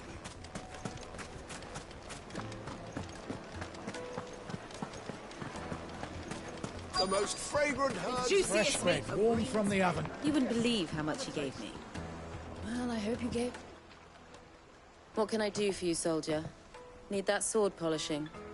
I'm not a soldier. Oh, then be off with you. I serve the men of the rock and the men of the rock only. You have an agreement with them? Don't be stupid. I just know which side my bread is buttered. Don't want to be stuck under some pauper when they come knocking. With pockets deeper than Zemeckis and an urge to empty them. No, just leave, will you? Before you scare them off. Do you think they'll be back soon? Kneaded to a silken softness. A deposit?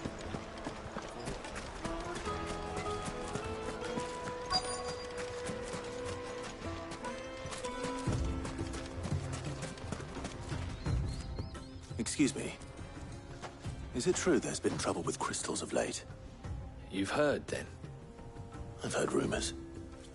Damn thieves. Pilfering the crystals that were meant to fill our cups and light our stoves. Us common folk have hardly had a shard to share between us these last few moons. And it isn't as if we can buy them on the black market either.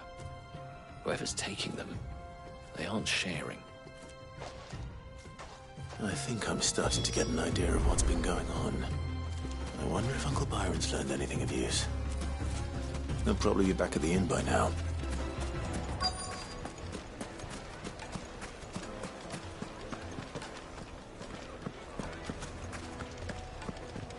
Why is the tavern shut?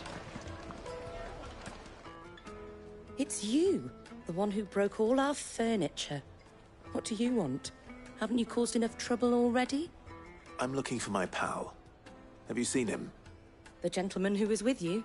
Yes, he's upstairs, but... Thank you. I'll go and fetch him.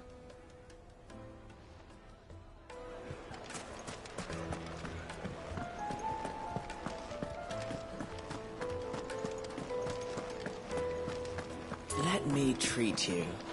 I'm pretty flush these days. Are you now?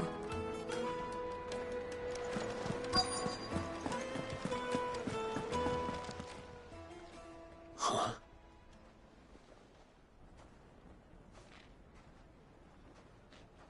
Will this suffice as a deposit? By the sands. That's a black pearl. One of the many treasures in my collection that I would be only too happy to part with, should you give me reason to do so. All right. I'm sure that we can come to an agreement, but not here. What are you doing, Uncle?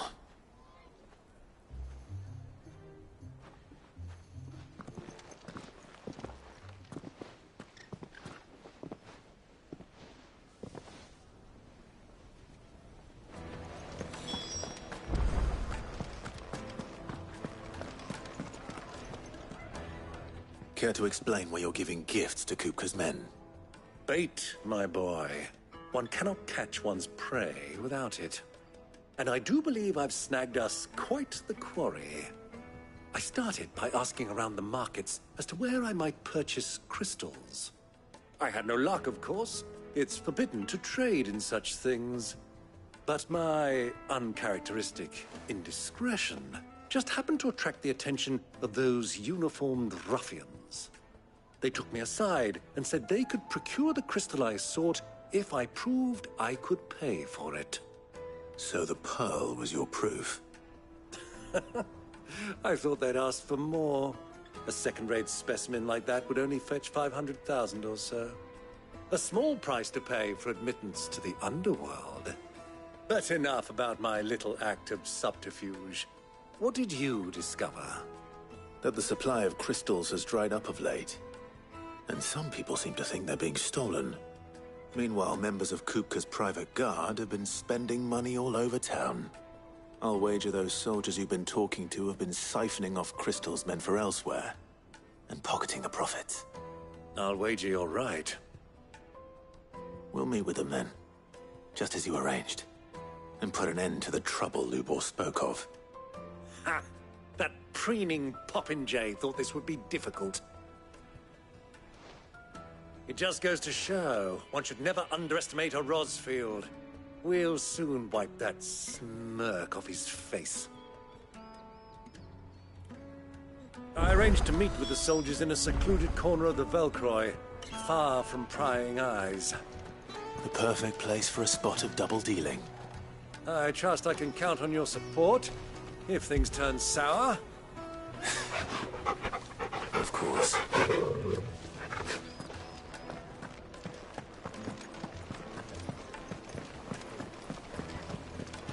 Let me treat you. I need a drink.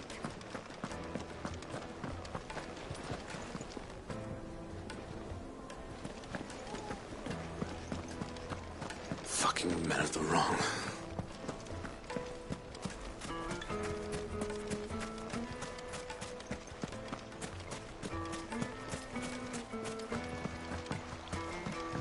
This river runs all the way to the southern seas. They used to load the crystal onto barges and sail it to the villages downstream. Before the canyons were lost to beasts and bandits. When I was a girl, I would wave to the boatmen as they set off on their long journey, and they would throw me sweetmeats in return. Such happy times.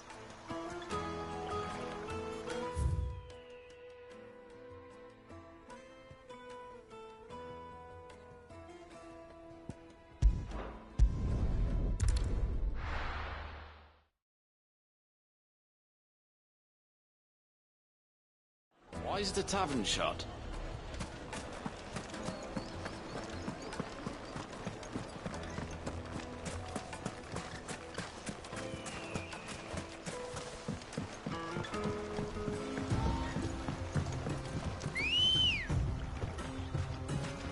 Come on. Yeah!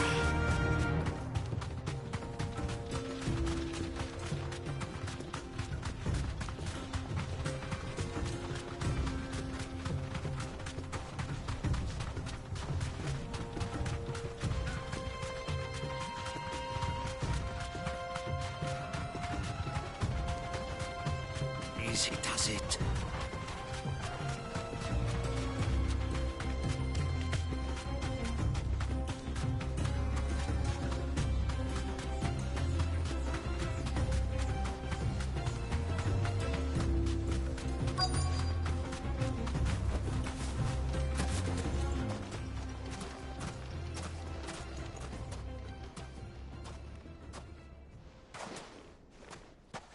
I'll take it from here.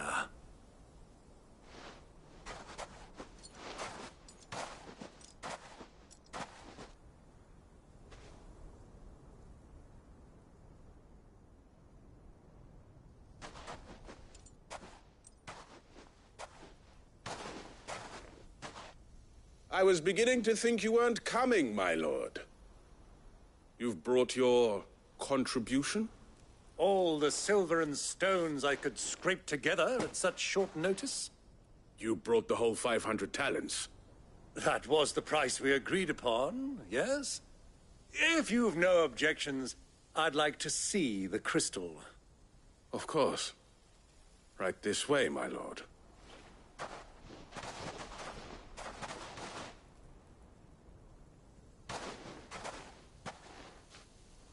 Not bad at all. You weren't lying about the clarity. But what of security? If I were to be stopped on the road, what guarantee have I that it wouldn't be seized as property of the Republic? Because these crystals are no longer the property of the Republic. You're not buying from us.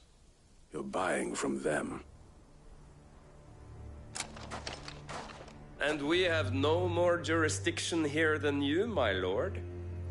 But we have ships, and will gladly deliver to a port of your choosing, now that our price has been met. Royalists, eh? What brings you here? Why, to collect their share of Drake's Fang's blessing, of course.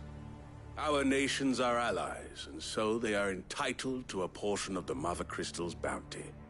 And, being such good friends, we elected to increase that portion and share the benefits. And now that these crystals are officially property of the Kingdom of Waloed, we are duty-bound not to interfere, no matter where they might happen to end up next. Did you get all that? They're in cahoots! So it would seem. My lord! What is the meaning of this? Double-crossing dogs. They're not here to do business. Kill them. Kill them both!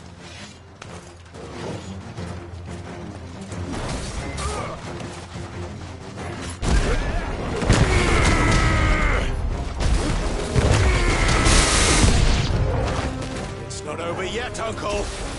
Good! I'm just getting warmed up!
Well, that wasn't too bad. How'd you like my performance, huh? I've often played the villain on the stage. I think I did the role justice. Don't you? Greybeard, you were magnificent. The battle scene was particularly thrilling. Such a shame you didn't have more of an audience, but perhaps that's for the best.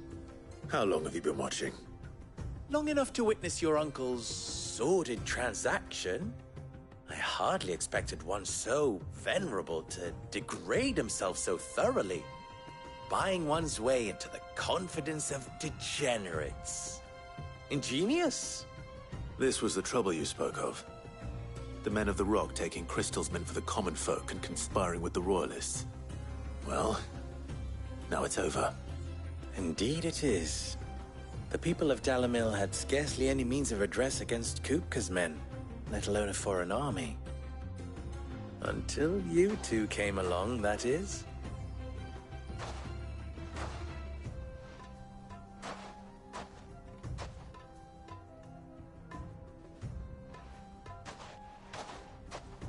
Well, we'd better get these crystals back to town.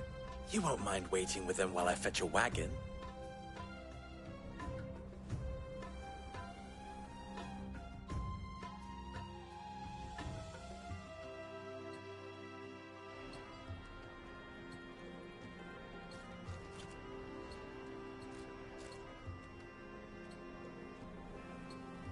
It occurs to me that I still don't know your name. Clive. So, Sid the Second is a Clive? I suppose it could have been worse. Well, Clive, you held up your end of the bargain, so I must do the same. Passage through the South Gate, was it not? To tell the truth, you've helped a little there too. Many of the guards have already been redeployed to deal with the issue of their missing comrades. And those left behind have been encouraged to look the other way should you attempt to pass through. Thank you. And please allow me to cover your costs. You still have the purse I gave to the soldiers, I trust? I saw you pluck it from one of the bodies. Oh, dear. Was I really so obvious? And my name is not Greybeard. It is Lord Byron Rosfield, thank you very much. No, thank you very much, Greybeard. Of all the... Ugh! Here, wear this.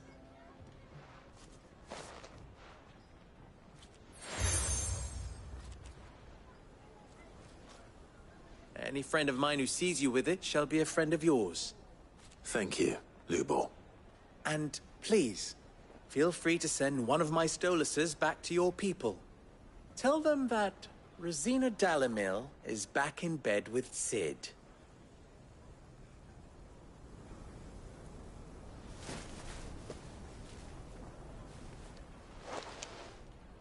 Omia Lostelan. Tuisa Achilles.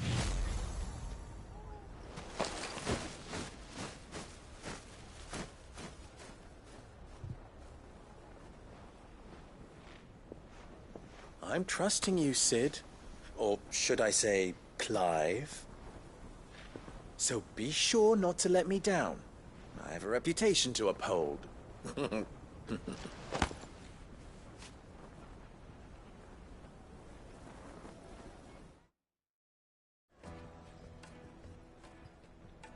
Well then, I wish you a safe journey south. Thank you. Not at all. It was my pleasure. Come on, Uncle. Let's go.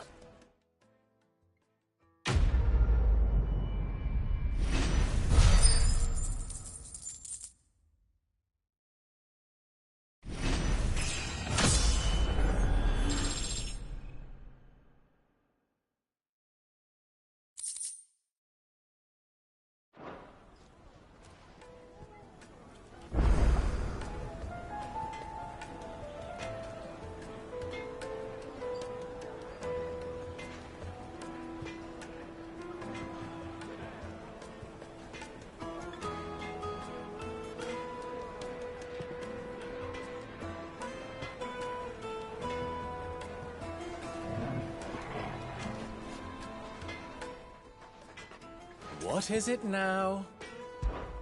You and I... What?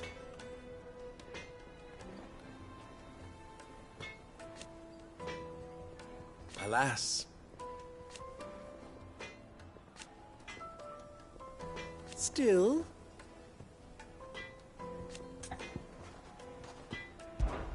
ours is a blessed corner of the Velcroy.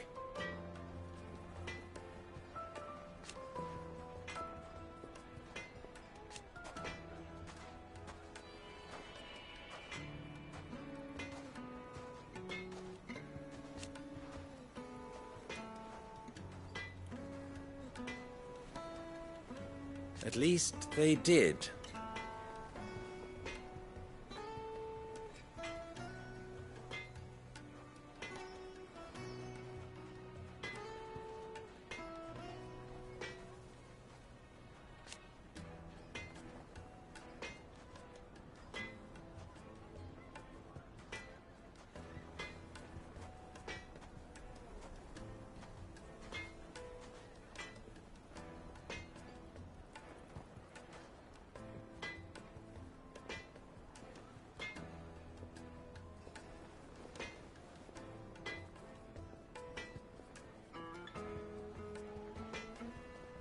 So...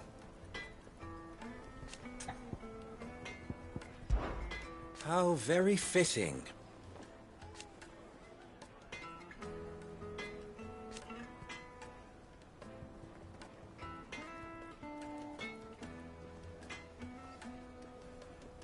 Of course...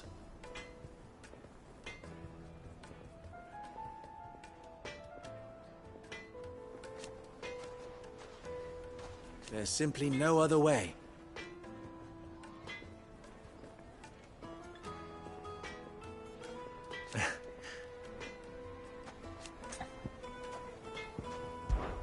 Don't be a stranger. I've never even forged a button. Perhaps Forge Master Luber's having fun at my expense. I wouldn't put it past him. Neither would I. Oh, wait. Are you Clive? Sorry, my mind was elsewhere. I'm Saver, Master Luber's least accomplished apprentice. Soon to be former apprentice if I don't pass this test. Maybe I'm just not the resourceful type. People are buying up weapons faster than the Briar's Kiss can forge them, and here I am, unable to make a decent bit of kitchenware. He wants me to make a carving knife, one that embodies the spirit of Dalamil. Whatever that's supposed to mean. I don't suppose you have any idea what he's on about, do you? I'm afraid not. Never mind. Thought I'd ask. It was that or pack my bags. I could give you a hand if you like. I know how busy the Briar's Kiss has been, and that Lubor needs all the capable hands he can find. I'd be a fool to refuse. So, where do we start? Good question. If I'm honest, I've never made any kind of knife before. And then there's this little riddle to keep in mind. The spirit of Dalamil. Nothing is ever simple with that man. The way I see it, there's only one way we'll be solving Lubor's puzzle. We need information. The more the better. You're right. There's no point fumbling in the dark, I suppose. Now, who to speak to first? Well, there's plenty of folk in Dalamil who use knives for a living. There's the butcher, of course, and any number of cooks. They're bound to have an opinion or two about the tools of their trade. All right. I think we have a plan. Let's get to it, shall we? I'll talk to every cook I can find. You speak to the butcher, and anyone else you can think of. All right. Good luck. Let's hope that someone says something useful.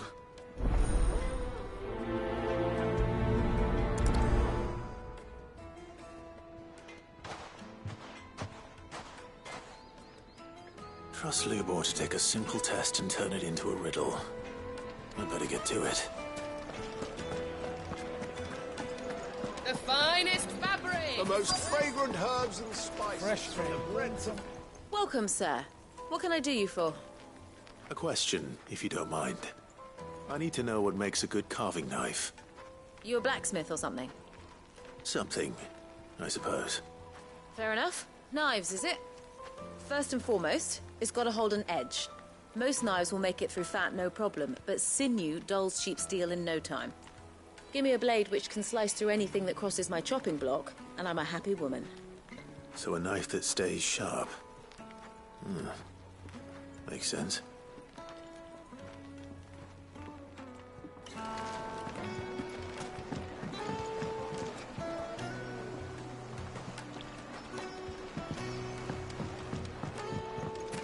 Made from the stoutest stoneware. Won't chip, won't crack, no matter how rocky the road.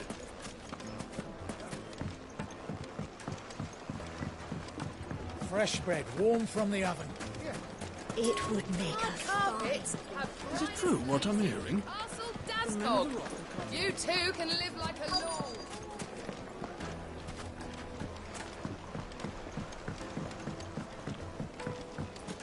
Plates and pots! Hanging lantern! Ha! They've opened the gate! Lubor was true to his word. We can make our way back to the family. Mummy, I want to play with the crystal. How many times do I have to tell you?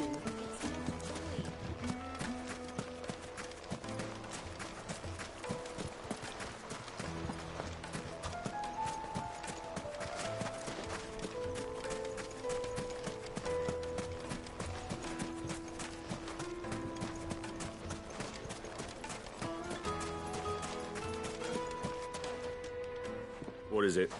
I'm in no mood for chatter. Sorry. Do you mind if I ask your trade? Hunter, why? I have a question. Can you tell me what makes a good carving knife? I assume you use one out in the field. Has to be able to put up with some punishment. Can't be dealing with a brittle blade, not while I'm on the hunt. If your knife snaps every time you use it, you'll be spending coin as fast as you make it. Times are hard enough as it is. Thank you. I won't keep you any longer.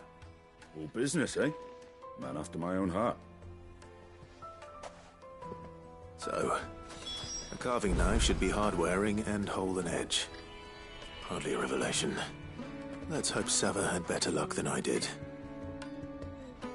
Good day, my lord.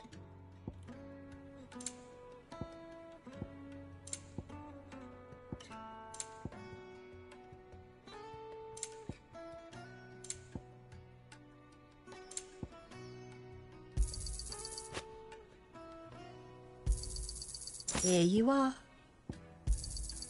My thanks. Thank you for your custom. Sweet incense, wax candles, Silver platters, made from the stoutest stoneware.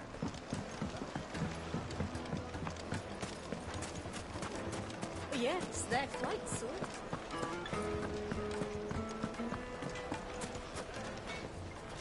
So, you learn anything useful, or should I be looking for a new trade? Only that a blade should be durable and stay sharp.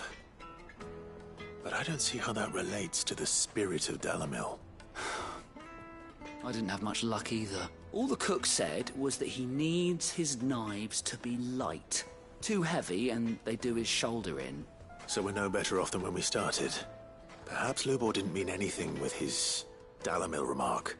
But that can't be right. I've bandied enough words with the man to know that he chooses them carefully. No. We must be missing something. Something right in front of our noses, most likely. No doubt you're right, but I have to make a start soon. I can't put off making this knife forever. Agreed. Lubor wouldn't like that much. Right. I've been trained to work iron. The cheap stuff, mind. But it's hardy enough if you don't hammer it too thin, and it sharpens up nicely with a bit of effort. Trouble is, it's either durable or it's light. Meaning someone is going to be disappointed. Forge Master Lubor, probably. Is there no one else you can turn to? Someone who knows their metals, perhaps. The other apprentices know better than to help me with my test. A merchant, a favourite of Forge Master Lubor's, who sells metals to tradesmen passing through the Valcroy. I bet she'd know a thing or two.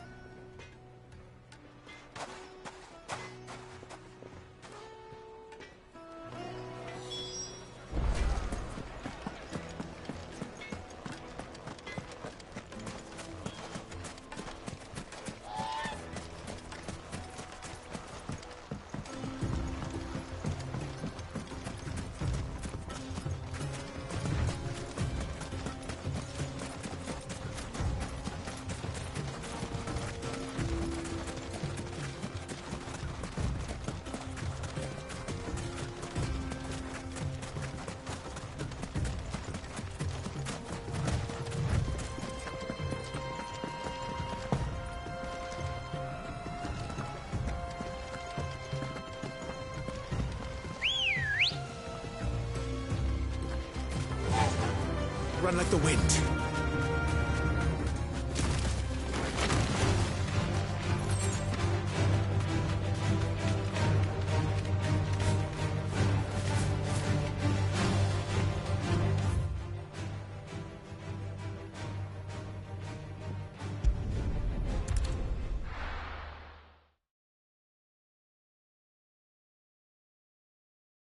Well, this is no good. I was hoping to get out of the heat.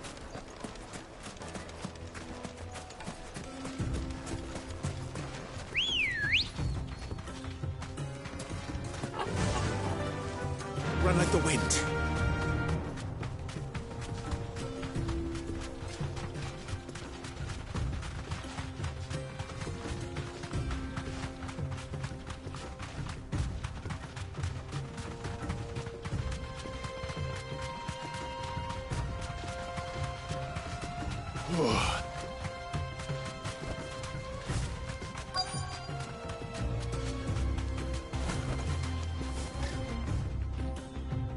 Thanks, Gal.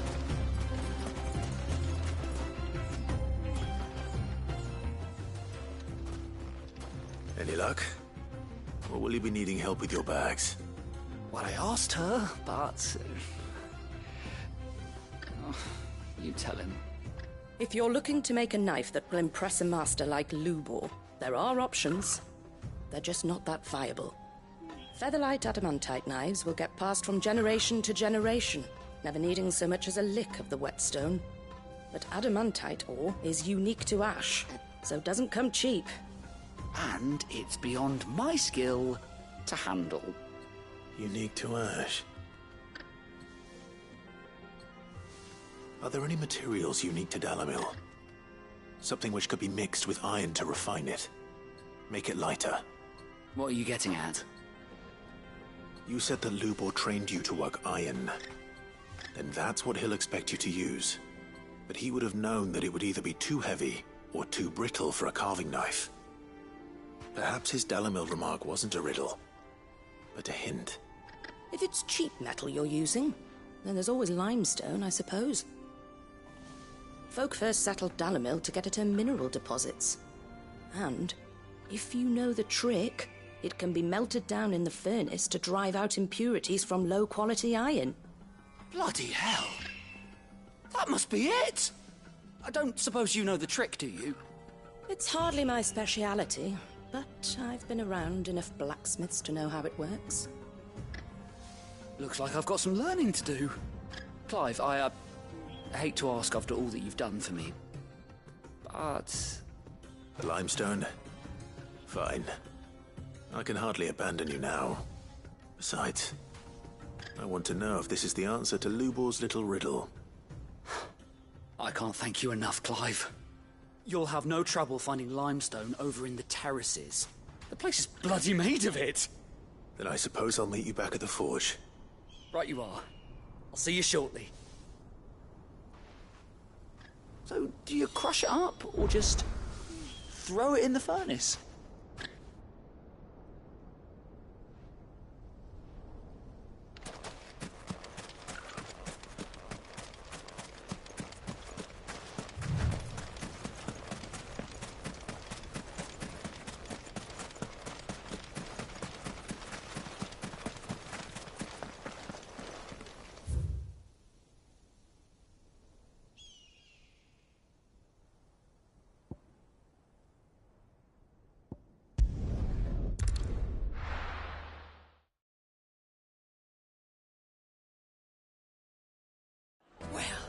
This is no good. Is it true what I'm hearing? My carpets. The most fragrant herbs and... Fresh bread, warm from the oven. Made from the stoutest stoneware. Sweet incense.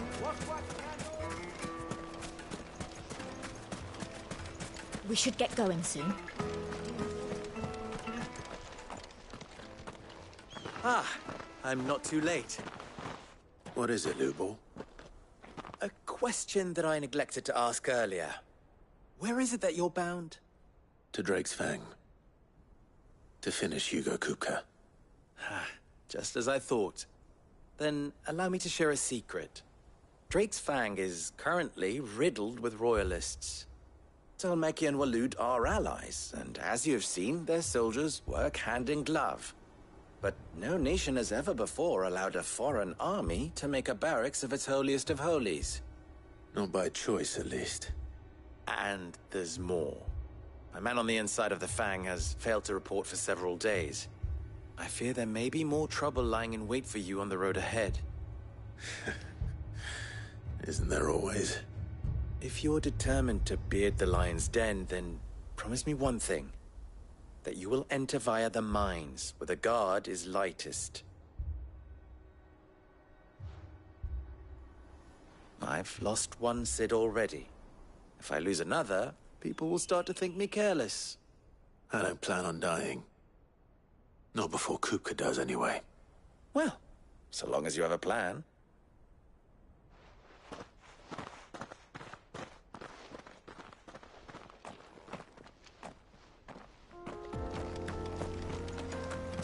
Drake's Fang should be just beyond these springs. Shall we press on?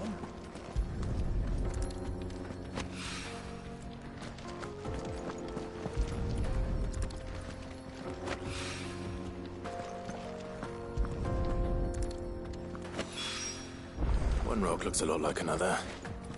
But hopefully this is what Southern needs.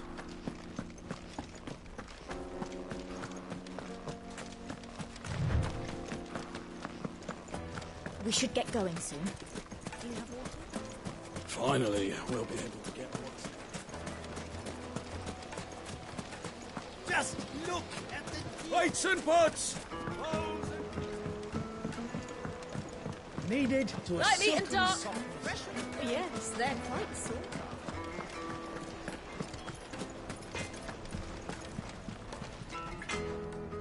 I wasn't sure how much you'd need, but I hope this is enough.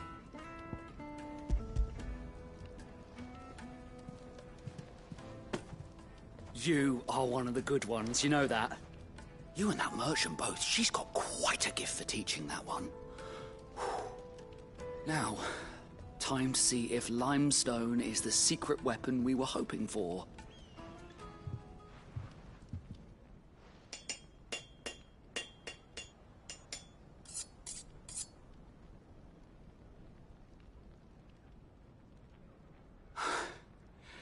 That'll do, I reckon. A knife forged from the very rocks of Dalamil. Her spirit, if you will. It's a fine-looking blade. I only hope Master Lubor agrees. That sounds like my cue. And just as well. I was getting tired of waiting. I'm sorry, Forge Master Lubor. Let's take a look then, shall we? First things first, Sava, do you think this is a carving knife worthy of the fine people of Dalamil? I'd like to think so. But what do you think? What do I think indeed? It's sharp-ish, but it won't last long with hard use. And it's heavy, heavier than it should be. You might not think it just to hold it for a moment, but sell that to a cook and you'll never hear the end of it. It looks like someone paid a visit to the terraces. The limestone was a step in the right direction, granted, but one that still leaves you short of the mark. And I was so certain I had it all worked out. I don't know who you found to teach you that little trick, but it certainly shows initiative. Next question. How much do you think I would charge if I'd made this? Well, if it took you even a fraction of the time it took me, I would say you could demand a heavy purse. And who would be able to pay that? The butcher? The hunter? The cooks over at the inn? Dalimil is home to humble traders, not wealthy lords and ladies. Rule number 1 in any business, Sava: know your customers. Yes, Forge Master. This is just about passable. But only just. I'd say you're worth keeping around a little longer. Starting tomorrow, you'll have an anvil of your own. I will. Thank you. I was wondering, what would you do if you were asked to forge a carving knife? I'd do what I always do. Ask who it's for. If it was for the butcher, I'd make sure it holds an edge. For the hunter, I'd make it as tough as Titan. For the cook, light as a feather. And for the nobleman, I'd make it cost an absolute fortune. There goes a master, all right. It looks like congratulations are in order. I couldn't have done it without you. So much for the Forge Master's riddle, though, eh? The spirit of Dalimil had nothing to do with limestone or anything much at all. Meaning, I had you run around for no good reason. You've passed your test. That's all that matters. You'll have a forge of your own in no time. And when I do, I'll craft you the finest carving knife you have ever seen.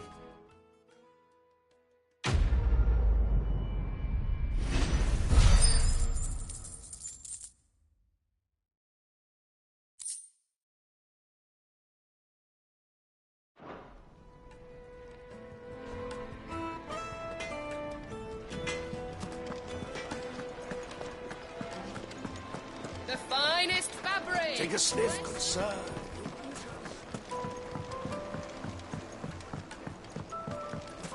Made from the stoutest stoneware. Everything I've worked for. All those years of toil. Every coin I've ever earned is tied up in this place. Are you all right? The baths are closed. Leave me be.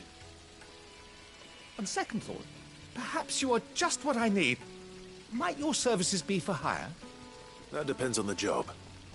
I'd have you save my business, the baths. The water's turned scalding hot and all the crystals in Dalimil wouldn't be enough to cool it. I've no doubt that my woes stem from the water's source. But I can't go and investigate for fear of my customers thinking I've abandoned the place. I'm bound to these baths in more ways than one. I beg of you. Go to Dusnoff Terraces. Tell me what you find there.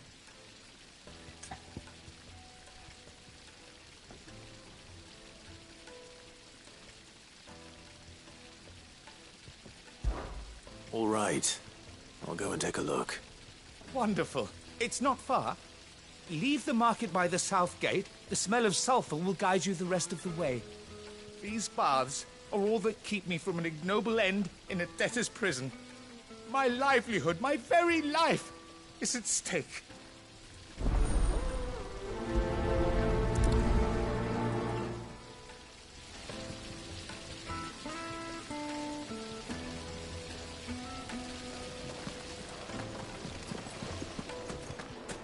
Hanging lanterns, keep the darkness. Well, finally, we'll be able to get inside. We should get going soon.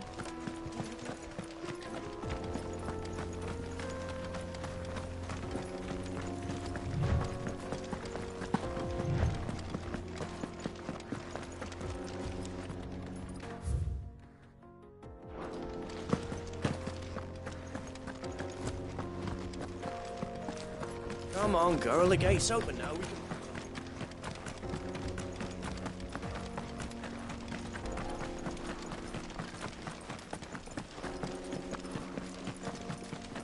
What the hell are those?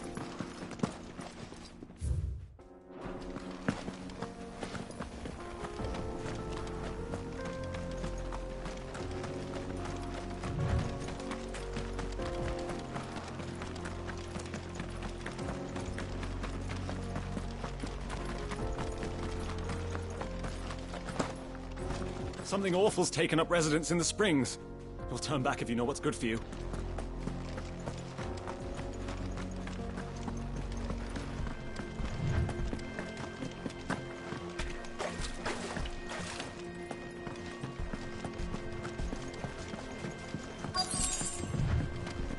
By the flames. That explains the heat.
Let's cool things down a bit. Let's hope it's enough to keep the baths from boiling.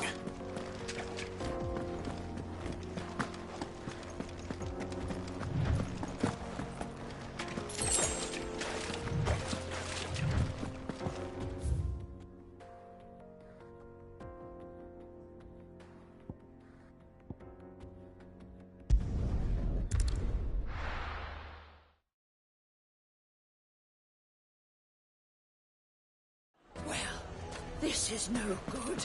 Is it true what I'm hearing? My carpets have... Take a sniff, good sir. Fresh bread, warm from the oven. Plates and pots! There he is. The man who saved my business. I was hoping we'd be seeing you again. The baths grow more bearable by the moment. It won't be long now before we are back to business as usual. I'm glad to hear it. Now, tell me this. What did you find at the terraces?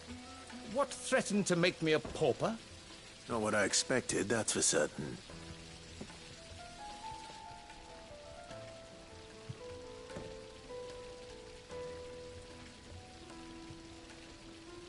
You tell a fine story. That's not to say I don't believe you, though. Creatures made of flame, eh? That's something new to worry about. But I burdened you with my worries enough already.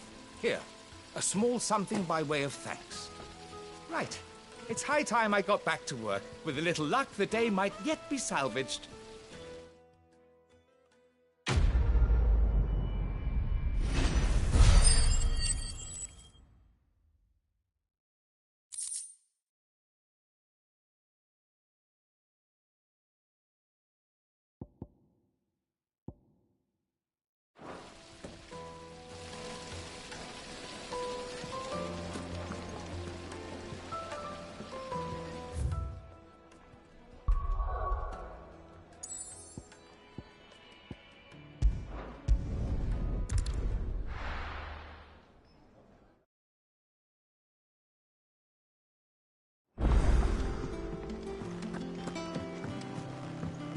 Who's this blue blood? Sid's going to find Clive. So, what'll it be?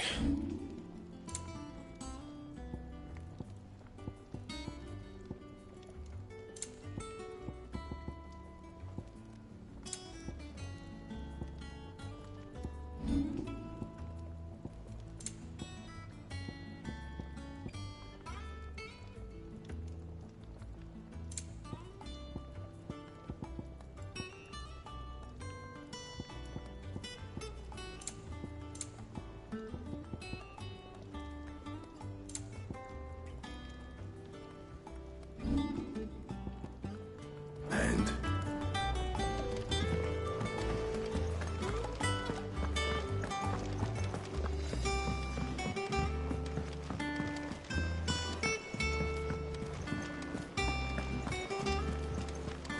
The little uns have been up to their old tricks again.